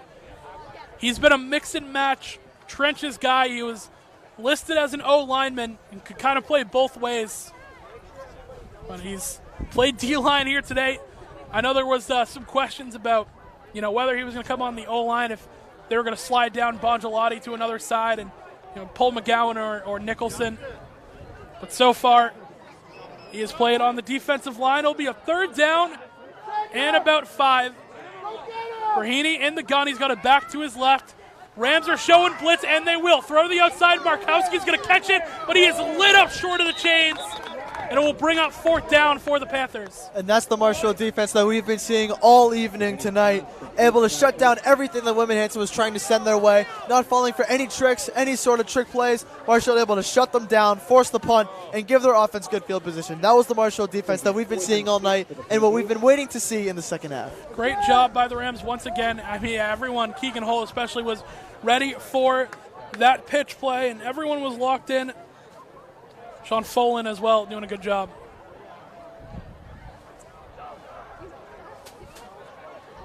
Rams will switch out personnel. It looked like the punt unit came on for the Panthers. And I believe they are going to punt it. Yeah, it took them a sec. I would look out for a fake here. This is something they would try and do to get back into the game. For now, Brilliant's deep to receive. Devine is going to follow the motion man. They're going to take the snap, boot this one away. Good pressure, couldn't get there in time. And Brilliant is going to scoop this one up, and he's going to return it. Brilliant gets to the outside, still on his feet breaking tackles. He's going to take it just a yard shy. He'll mark him at the 49-yard line, and the Rams offense will take over. Brilliant able to set this offense up with another fantastic spot to start off the possession. Around the 50-yard line once again. Last time they started at the 50 on the dot. This time it's going to be at the 49, so it's just 1 yard shy of where they started last time. Great field position for this offense, and this offense could turn what's already a big lead into a much bigger lead with a touchdown here. So let's see how Rollinson and this offense drives down the field. 100%. They get another touchdown before the quarter, too. We got running clock in the fourth, so something to look out for that. It's a 32-7 lead at the moment. Marshfield probably looking to get in the end zone, burn some clock in the process. Rollinson, the sophomore, will take over for Kaizen once again in the backfield after he was close to a rushing touchdown. They're going to take the snap, hand off for Kaizen. He has blocks to the outside, trying to get upfield. Good job by the Whitman-Hanson linebackers to come and close that gap. He had nowhere to go. Bring up second down. We have an injured player on the field for Whitman-Hanson. And we're going to take another injury timeout. So I think we are going to send it to a break here on MCM. Well, we wait to figure that out. Rams lead 32-7, 4:55 remaining in the third quarter. We will be right back. MCM coverage of MHS Sports is proudly presented by Repel Pest Solutions. Repel Pest Solutions is a full-service pest control company protecting residential and commercial properties from nuisance pests that carry germs and diseases. They are a small, family-run business from Marshfield, licensed, insured, competitively priced. We work to understand your needs and offer an integrated pest solution that's environmentally friendly. Don't be afraid to bug us. Moi Health and Wellness. Moi Health and Wellness is owned and operated by nurse practitioner Christine Murphy. We are an integrative wellness center offering medical weight loss, men's testosterone therapy, functional medicine consults and labs, vitamin therapy, Advadex laser skin resurfacing, Botox and dye sport, teeth whitening, and so much more. Moi Health and Wellness has 3 locations in Lakeville, Marshfield, and Plymouth. And Road to Responsibility. Founded in 1988, Road to Responsibility's mission is to provide the means, the opportunity, and the support necessary to allow citizens with disabilities to take their place as productive members of the community. We are committed to providing all individuals with opportunities. It'll be a second down and about 6 for the Rams. We are back after the injury timeout. It was Matt Lee who went down. He seemed okay. Play action. Rollinson going to roll out to his right, throw a dot. That ball is caught for a first down, and the Rams will move the chains. Trying to get a look at who it was. And he's slow to get up as well, whoever caught it. Summers. It was Aiden Summers on the reception. He was slow to get up. Did they say it was incomplete? Yeah, I believe. Yeah, they called it incomplete, I so thought it's he going to held get on. brought back. That was a great throw by Nate Rollinson there. Yeah. On the run, I believe he was on 1 foot too, able to gun that one out on a rope, get that to Summers. So big third down coming up for the Rams. Crowley will come in for Summers, who got banged up. Rollinson in the gun, Fakaisen to his right. Crowley will go to motion, right to left. They're going to take the snap, hand off to Fakaisen up the middle. Fakaisen still on his feet, and he should have enough for a first down. Pancake in the secondary as well for the Rams. Got to get a look at who that was. That was 63 who got up in there. I believe that's Amaral, who's number 63. But we'll check back in on that. It's a first down for the Rams. Hard count, won't get anyone to jump. A little over 4 minutes remaining in the quarter. Marshfield leads 32-7. Rollinson will send Crowley in motion. He'll take the snap, look to throw, screen to the outside. That ball is caught. Trying to get upfield. Richardson making a couple of cuts. Still on his feet, and eventually he will go out of bounds. And a little bit extra there for the Rams. This game feels like it's getting a little chippy as we get later. Yeah, I agree completely. This game has gotten a little bit chippy. That check down, unable to work. That was the first time the check down has kind of gotten shut down. Whitman-Hanson was all over that one. Check that. I believe that was Carroll on the reception, so excuse me on that.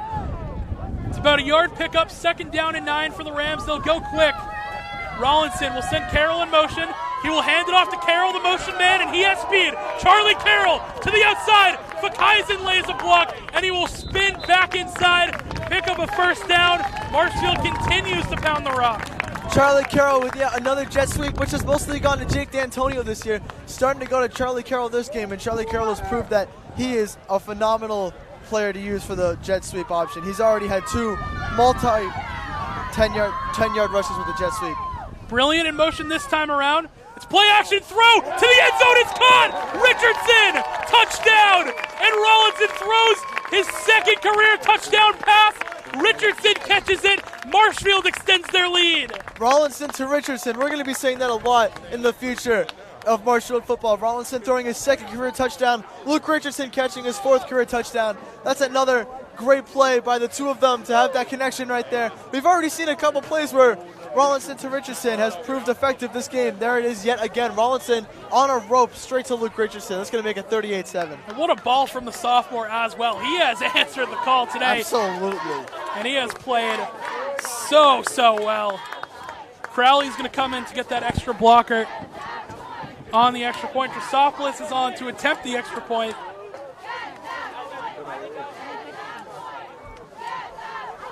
Snap, kick, good. And Drosopolis continues to be automatic.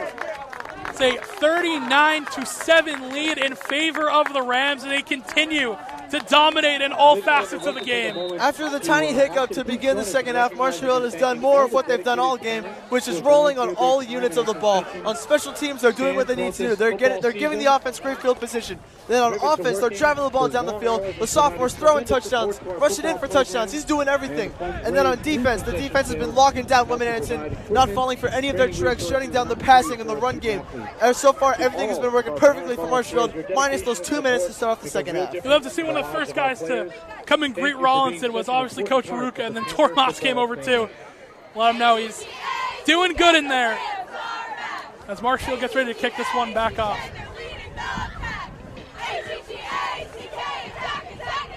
Stankiewicz going to kick it off this time. And I'd love to see that. Ron Stankiewicz obviously hasn't punted so far this game, so might as well get him some action, get him to kick it off. And he will set up on the tee. It's Luke Richardson catch the touchdown. And that's what you love to see, the sophomore getting his 4th career 100%. touchdown. Stats aren't updated. I believe that's his 4th or maybe 5th of the year, but it's 4th up there. or 5th. Well, regardless, 4 or 5 touchdowns for a sophomore is super Massive. impressive. Oh, yeah. We do not see many sophomores get seasons like that. Charlie Carroll had a pretty impressive sophomore season a couple years back, and I believe Nick Couples also had a pretty successful sophomore season, and we saw how those 2 careers turned out. So we're hoping that Luke Richardson turns out no different. 100% Stankiewicz will boot this one away. Big leg underneath it, but this one will be returned by the Panthers. Bergameska going to try and hunt him down, and all the Rams come in to swarm tackle. Nowhere to go for the Panthers, and no return on the play. They will take over on offense. That was a great kick there by Ron Stankiewicz. That had some power on it. That reached all the way to the end zone before it bounced. I'm doing some history look back in my own mind. I think the last time a sophomore has started a game at quarterback for Marshfield, I think you have to go all the way back to Owen Masterson's sophomore year. I don't believe Mo Lander started any game as a sophomore. So no, you'd be right on that. That's how far back you got to go. Yeah, and that's before I was even in high school, and I'm a senior now, so it's been insane. some time. You know what the crazy part is? I was out of high school back when that happened still. Don't worry, you're still young. Yeah, I got a little young bones in me still. First down and 10. Brahini in the gun. He'll take the snap. He's going to throw the screen to the outside. Ball off the hands of his intended receiver. It will fall incomplete. But the Rams defense was there anyway, probably for the best that he didn't catch it. Yeah, I mean, you said that perfectly. He catches the ball, and there's at least three Rams right there that are ready to just get him down instantly. So second attempt for Whitman-Hanson. Whitman-Hanson is now puzzled. They don't know what to do again. In the second half, at the beginning of the second half at least, they had a little bit of confidence, pulling a couple of trick plays like the flea flicker. But now they're stunned. They have no options right now. Yeah, well, we got some time in between. Give a quick shout-out to Jonathan Grabowski as well, who I know is watching at home with his wife and Colton. Accidentally texted him thinking he was Sean, so we appreciate him watching the game as well, former executive director of MCM and a great guy. But second down, Brahini. He's going to air this one out deep, and that ball will fall incomplete. Great coverage there by the Rams. Everyone slipped just a little bit. Phoenix Beauregard in on the coverage, as well as Liam Riley. Yeah, great coverage there from both Beauregard and Riley. The junior and the sophomore able to track down the receiver and make sure he does not come down with that. So 3rd and 10 for Whitman-Hanson. We've not seen Whitman-Hanson air it out like that a lot. They're going to take out Holt and bring Jasopoulos in as well, so they're expecting another pass. Yeah, they're fully expecting pass here on 3rd and 10 because the run game has done nothing for Whitman-Hanson all day. The D-line has been all over it. A few passing plays have worked, but not many, as the secondary has also done a very good job locking down the passing game. 3rd down and 10, 2:47 remaining. Brahini in the gun, back to his left. And Whitman-Hanson trying to get anything going right now. He'll take the snap. He's going to roll out to the left, try and throw that ball over his intended receiver. Coverage phenomenal. Once again for the Rams, it'll bring up 4th down. There's Phoenix Beauregard yet again doing exactly what he needs to do, locking down the receiver, making sure there's no chance he's able to receive that ball. And now the defense getting their job done. Now the special teams unit looking to get their job done for the offense, who gets their job done. It's been a full cycle tonight of everyone doing their part and setting up the next unit to be successful. I mean, besides that one touchdown drive, this has been probably the best this Marshfield defense has played all year. They've barely let up any 100%. yards, any first downs. I agree 100%. The only time that they've had good field position or even gotten on our side of the ball was from the onside kick. Other than that, they have not left their own side of the half here. They've barely made it to the 40-yard line. It'll be Brilliant back deep to return. Beauregard got a step. He almost got there. Almost got his third blocked punt of the year. This one will take a bounce, and it's picked up. Is that Drosopoulos? Oh my God, to the outside. What a play that is. The kicker just scooped it up and tried to get to the outside. It was a poison, but Nick Drosopoulos said, you know what, I got some green grass here. I'm going to try and take it. What a smart play there from Nick Drosopoulos. And I think Phoenix Beauregard actually did get a little bit of the ball there. I'm pretty sure that's why the punt was so short. Drosopoulos sees the ball bounce right to him, sees the grass in front of him. He goes, I'm just going to take this myself. Insane. So that's perfect field position for Marshfield's offense. And yet again, the special teams doing exactly what they need to do and then some, setting up the offense for prime field position. And that's the kicker getting the return. Nick Drosopoulos is the ultimate special teams guy. I mean, him as well, but how good has Beauregard been on special teams this year? Oh my goodness. I mean, that would have been his third blocked punt. Yeah, he's already blocked 2 punts completely. He's tipped multiple. Bongelati as well has tipped a bunch of extra points. This Marshfield special teams unit is a special teams unit that not many teams have. It's super undervalued in the game of football, but that can win you and lose you games, because with a good special teams unit, you get to start the ball at the 20-yard line like we're seeing right now. Well, penalty came in, so I think they're going to back the Rams. Oh, they're gonna push that one back. Are they? Can't see. Okay, so they are going to back up the Rams. It was confusing for a sec. Probably a...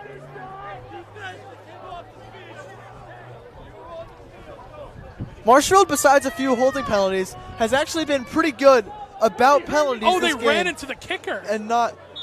So the defense back on the so field. that's going to make it Whitman-Hanson's fault. Oh, my goodness. Tough. Oh, my goodness. That is super tough.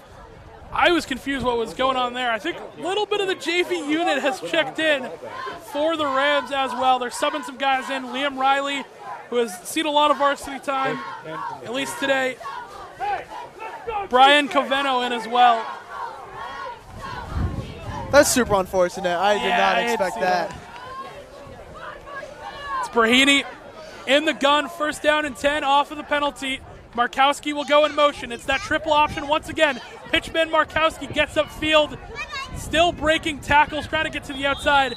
And I mean, even after doing all that work, it's still not a huge gain for the Panthers. Yeah, I agree completely. That has actually been one of their better triple option plays so far all night. I think that's going to be just about a 5-yard gain, 4-yard gain. So Marshfield's defense has just been locking down the run game on every possible aspect, whether it's through the middle, to the sides, or whether it's a pitch or read option. Marshfield has just shut it down. Be a second down and 6. And there has been nowhere for this Whitman-Hanson offense to go. Second down, Brahini in the gun. He's going to send a man in motion. He'll take the snap, roll out to his right, looking to throw. He's going to chuck this ball up. It's picked off. Jamison Bongelati comes on top of the route, and he timed that one perfectly. That's his third interception of the year. Marshfield will turn the ball over. The quarterback, Jamison Bongelati, looking like a safety. He's able to take himself away from the man, make the quarterback think he's open, and then the second he throws the ball, Bongelati comes in like a hawk and just snatches the ball. That's going to give him his third interception of the year. He's now the team leader in interceptions, and he's going to rock that turnover chain for the third time this year. There we go. Yeah, Jamison Bongelati, I mean, he's been so good this year, the junior. Just lurking on that route. He made it look like he was open. Right when that ball is thrown, he gets right on top of the route and gets that ball at its apex, at the highest point. Marshfield, huge turnover. Their offense will take the field. Absolutely. Bongelati can play very tight coverage like a man-to-man cornerback. He can also play a zone coverage and almost act like a free safety, as we have just described how he was able to make the quarterback think he's open. That's a free safety type of play, which is something you love to see from your cornerback, who's able to play zone and man defense. And here is the JV unit. So some new faces in there for the Rams. We'll tell you who's in a second. Going to take the snap, hand off to the back. Trying to get upfield, couldn't quite get there in time. That's Anthony Pocari. That is going to be Anthony Pocari, and last Freshman, week right? I called him a freshman. I was wrong. He is a sophomore. Okay, there we go. He has a little brother who is a sophomore. Who is a freshman, excuse me. They look so much alike, I thought they were twins. They're not twins. That'll happen. That was the Brady and Ty Nicholson effect right there. got a lot of that. They do look alike. They do. It'll be 2nd down and 10. No gain on the run from Polcari. And clock will wind down. We're under a minute remaining in the 3rd quarter. And Marshfield content to burn out this clock. They're going to take the snap. They're going to hand off to Polcari once again. He's going to be hit instantly. Barely got a gain on that one. Bring up 3rd down for the Rams.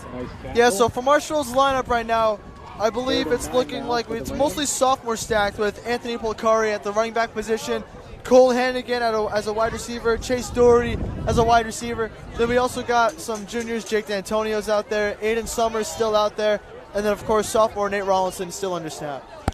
So it really is like the full JV team out there right now for the Rams. It'll be a 3rd down and 10. Rollinson in the gun. He's got Polcari to his right. They're going to take the snap, hand off to Polcari once again, getting up the middle. He'll break off a tackle, and a good run by the sophomore. He won't have enough for a 1st down, but that will wind the clock down, and we will enter 4th quarter action. Rams lead 39-7 heading into the 4th. We're going to take a quick break, and we'll be right back here on MCM. Don't go anywhere. And that's going to bring us to the end of the 3rd quarter. MCM coverage of MHS Sports is proudly presented by Repel Pest Solutions, Moi Health and Wellness, and Road to Responsibility.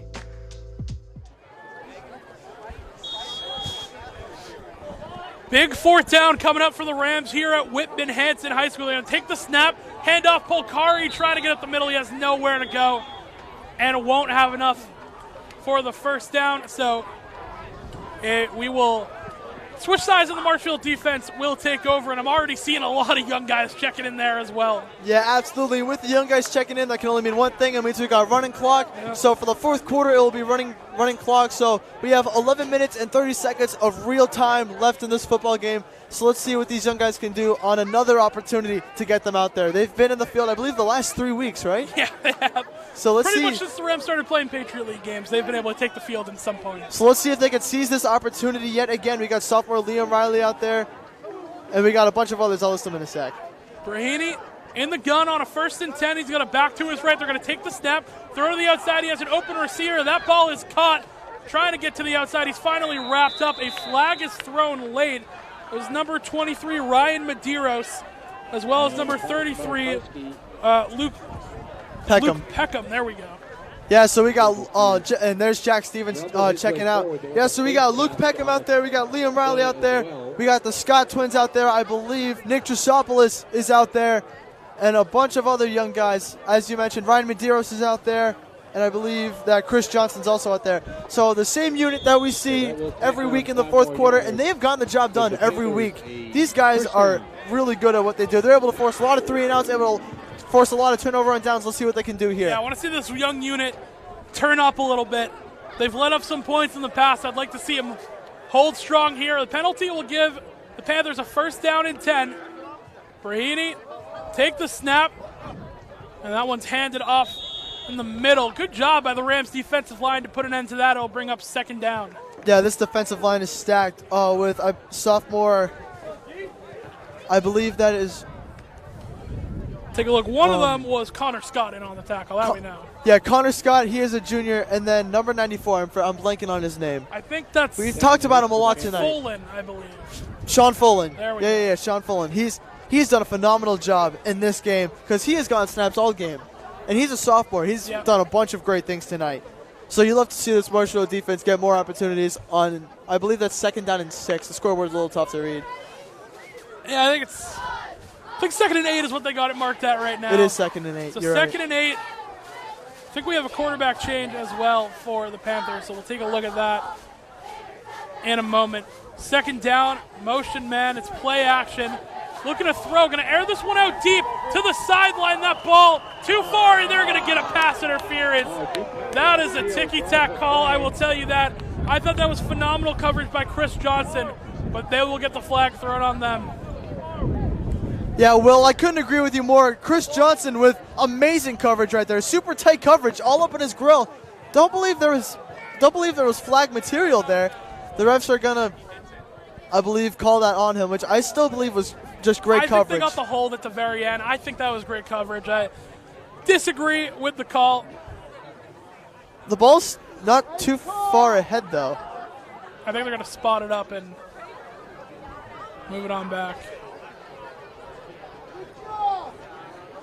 Yeah, so it will be pass interference on Johnson, and they will move it up. I'll tell you what, Marshfield crowd will always tell you exactly what they're thinking if they don't like a call, exactly. Whenever we have the camera set up over here, the viewers, you guys can all hear the Marshfield parents.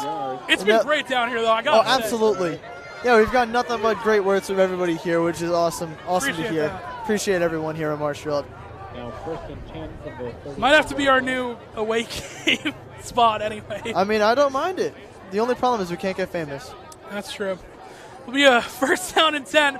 Throw to the outside. That ball is caught, breaking off tackles, but then wrapped up by that Marshfield secondary. A small gain will bring up 2nd down.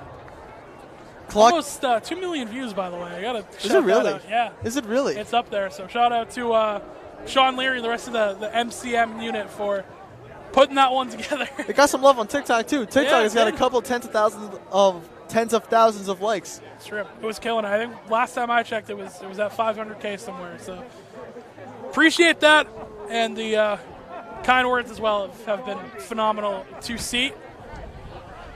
It was no gain on the play, so it'll be a 2nd down and 10 for the Panthers. They're in the shotgun once again. Send a man in motion. Take the snap and hand off to the motion man, trying to get to the outside. Good job by that secondary coming up to make the hit. We'll bring up 3rd down. Marshfield's defense able to shut down the run, and these young guys Sullivan coming in to make that play. Yeah, these young guys are able to really shut down the defense. They've done a great job of that in the last couple of weeks, able to stop the run, stop the pass. On 3rd and short here, let's see how I believe Whitman-Hanson is going to run the ball again on 3rd and short. Let's see how Marshfield's able to stop it here.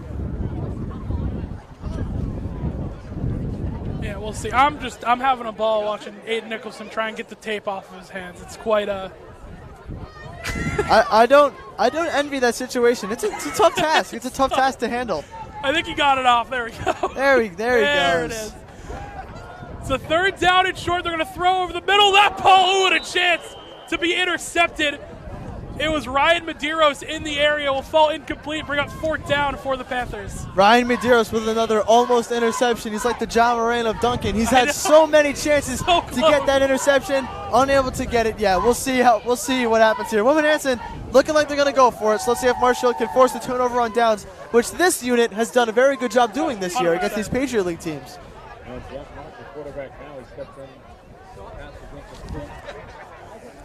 Look at some of the O-linemen on Whitman-Hanson. They're wearing Guardian caps. You don't see that too often in high school football. We got 4th and 2 here. Kind of love it, though. Kind of love the new Guardian caps, especially in high school. I think they got Pat Ryan in as QB right now, so we will keep an eye on that. It'll be a 4th down coming up. They're going to take the snap. Ryan tried to hand it off. No one was there, and the defense is going to swarm. I believe he's going to be short, waiting on the signal. And Jack's going to keep that one himself. I still have no idea. First down. They gave him the first down. First down, yeah. The clock, however, continuing to run. We've got 5 minutes of real action left in this game. So Whitman-Hanson has had possession for just about 7 minutes on the drive here. So I wonder if Marshfield is going to get the ball back to end the game. Yeah, it's going to be interesting. I mean, we're just burning clock here at this point. Not a whole lot to look at here. It's just the offense of Whitman-Hanson trying to score on the younger guys of Marshfield. It'll be a 1st down and 10. Ryan in the gun, back to his right. He's going to take the snap, look to throw, step up in the pocket, and he's going to escape out to his right. He's going to be wrapped up by the Rams. Good job coming out, trying to get a number on that one. That was Cam Robinson, I believe. Yeah, there we go. Cam Robinson, number 40, comes up, make the stop, be 2nd down coming up for the Panthers, 2nd and 4. Yeah, it was a solid run there, and that was actually a pretty good tackle there by Robinson. He had a lot of green ahead of him if he's unable to make that tackle, so that's a great tackle there. Another young guy who's probably going to have a lot asked of him next year, too. Just trying to get him used to that varsity feel under the Friday night lights. this upcoming week as well. Marshfield will be back at home in the playoffs. We're not sure who we're playing just yet. I heard rumors it might be Lincoln Sudbury, so we will see about that. It is Ryan in the gun on a 2nd down and 4. He'll take the snap, look to throw. He's going to air this one out deep. Ball is up in the air and knocked away by the Rams. Falls incomplete, bring up 3rd down. So speaking of the playoffs coming up, we look at the power rankings right now. Marshfield is ranked 3rd, and it looks like that's probably where they're going to stay unless King Philip has a collapse this week. So that would set them up for a game against either North Andover, Arlington, or Peabody. All right. There we go. Who's 1 and 2? If 1 and 2 are King Philip and Catholic Memorial. Makes sense. Catholic Memorial, the 1 seed. I don't know if you saw this, and I'm assuming you saw it. They beat down St. John's Prep last Friday, putting up a score of 35-0. So that's going to be a huge test. I would agree that they are back. It's going to be a huge test for Marshfield to see later this year if they end up playing them. I believe the way this is going to work is we're going to have to play King Philip first to then play Catholic Memorial, assuming we win all those games. It's a fumbled snap. Ryan trying to get to the outside. He's going to throw up a ball that falls incomplete. Great job by Marshfield once again on the coverage. That was number 18. That was Brian Covino. I'm surprised he was able to throw that ball off. That's actually pretty impressive that he was able to throw that ball off. Once again, the Rams' secondary defense is holding them to a 4th down situation once again. I mean, you could say that looked a little Mahomey the way he was able to throw away that last ball. Just a little bit. Not many people are able to throw away the ball like that. That's true. It's your Tony Romo art. Yeah, I like it. I love that meme. I'm the Tony Romo or Chris Collinsworth. Love that. 4th down and 4 coming up. Ryan's going to take the snap. He's going to throw over the middle. That ball will fall incomplete. And it will be a turnover on down. So Rollinson in the offense will take the field, take a knee, and we will get out of here. It was a massive game for the Rams, all facets of the game. I mean, they dominated start to finish.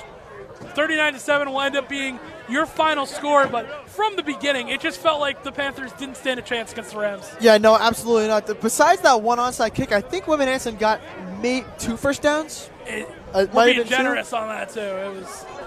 reflecting on the overall season, I think if you were to tell me that Marshfield would finish this season 7-1, I would actually not totally believe you, because usually Marshfield has 2 or 3 losses, because with our strength of schedule, with the teams we play, only having 1 loss, and to that 1 loss being the best team in the country, super successful regular season. Exactly. And now it's time for the playoffs. Dude, you think about it this way. You've played St. John's Prep in St. John's Prep, lost. You took on Mansfield, who are down Methuen, who are down 20-8 at the half. You come back, you win that game. Then you go to Mansfield. You have a game-winning drive in Mansfield to win the game.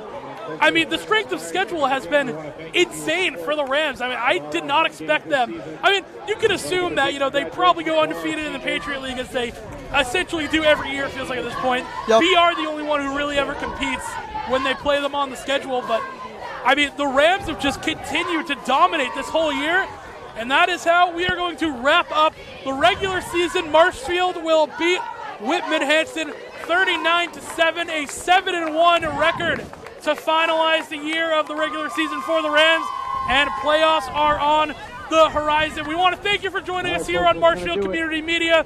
I'm Will Nicholson, Andrew Youngworth beside me, Anderson Dalton on the camera. That's a new one. Sean Leary back in the studio. We thank you for watching us on MCM. That will do it for us. We will see you next week. Goodbye, Marshfield.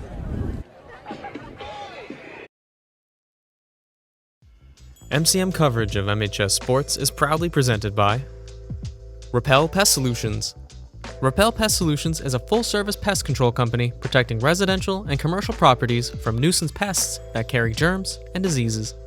They are a small, family-run business from Marshfield, licensed, insured, competitively priced.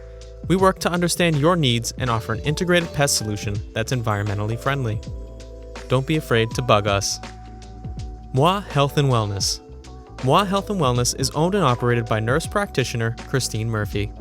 We are an integrative wellness center offering medical weight loss, men's testosterone therapy, functional medicine consults and labs, vitamin therapy, Advadex laser skin resurfacing, Botox and dye sport, teeth whitening, and so much more. Moi Health and Wellness has 3 locations in Lakeville, Marshfield, and Plymouth. And Road to Responsibility.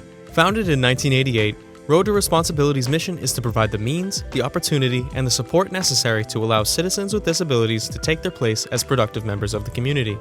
We are committed to providing all individuals with opportunities to truly live in the community. Through our services, we are proud to enrich and improve the lives of every individual, one person at a time.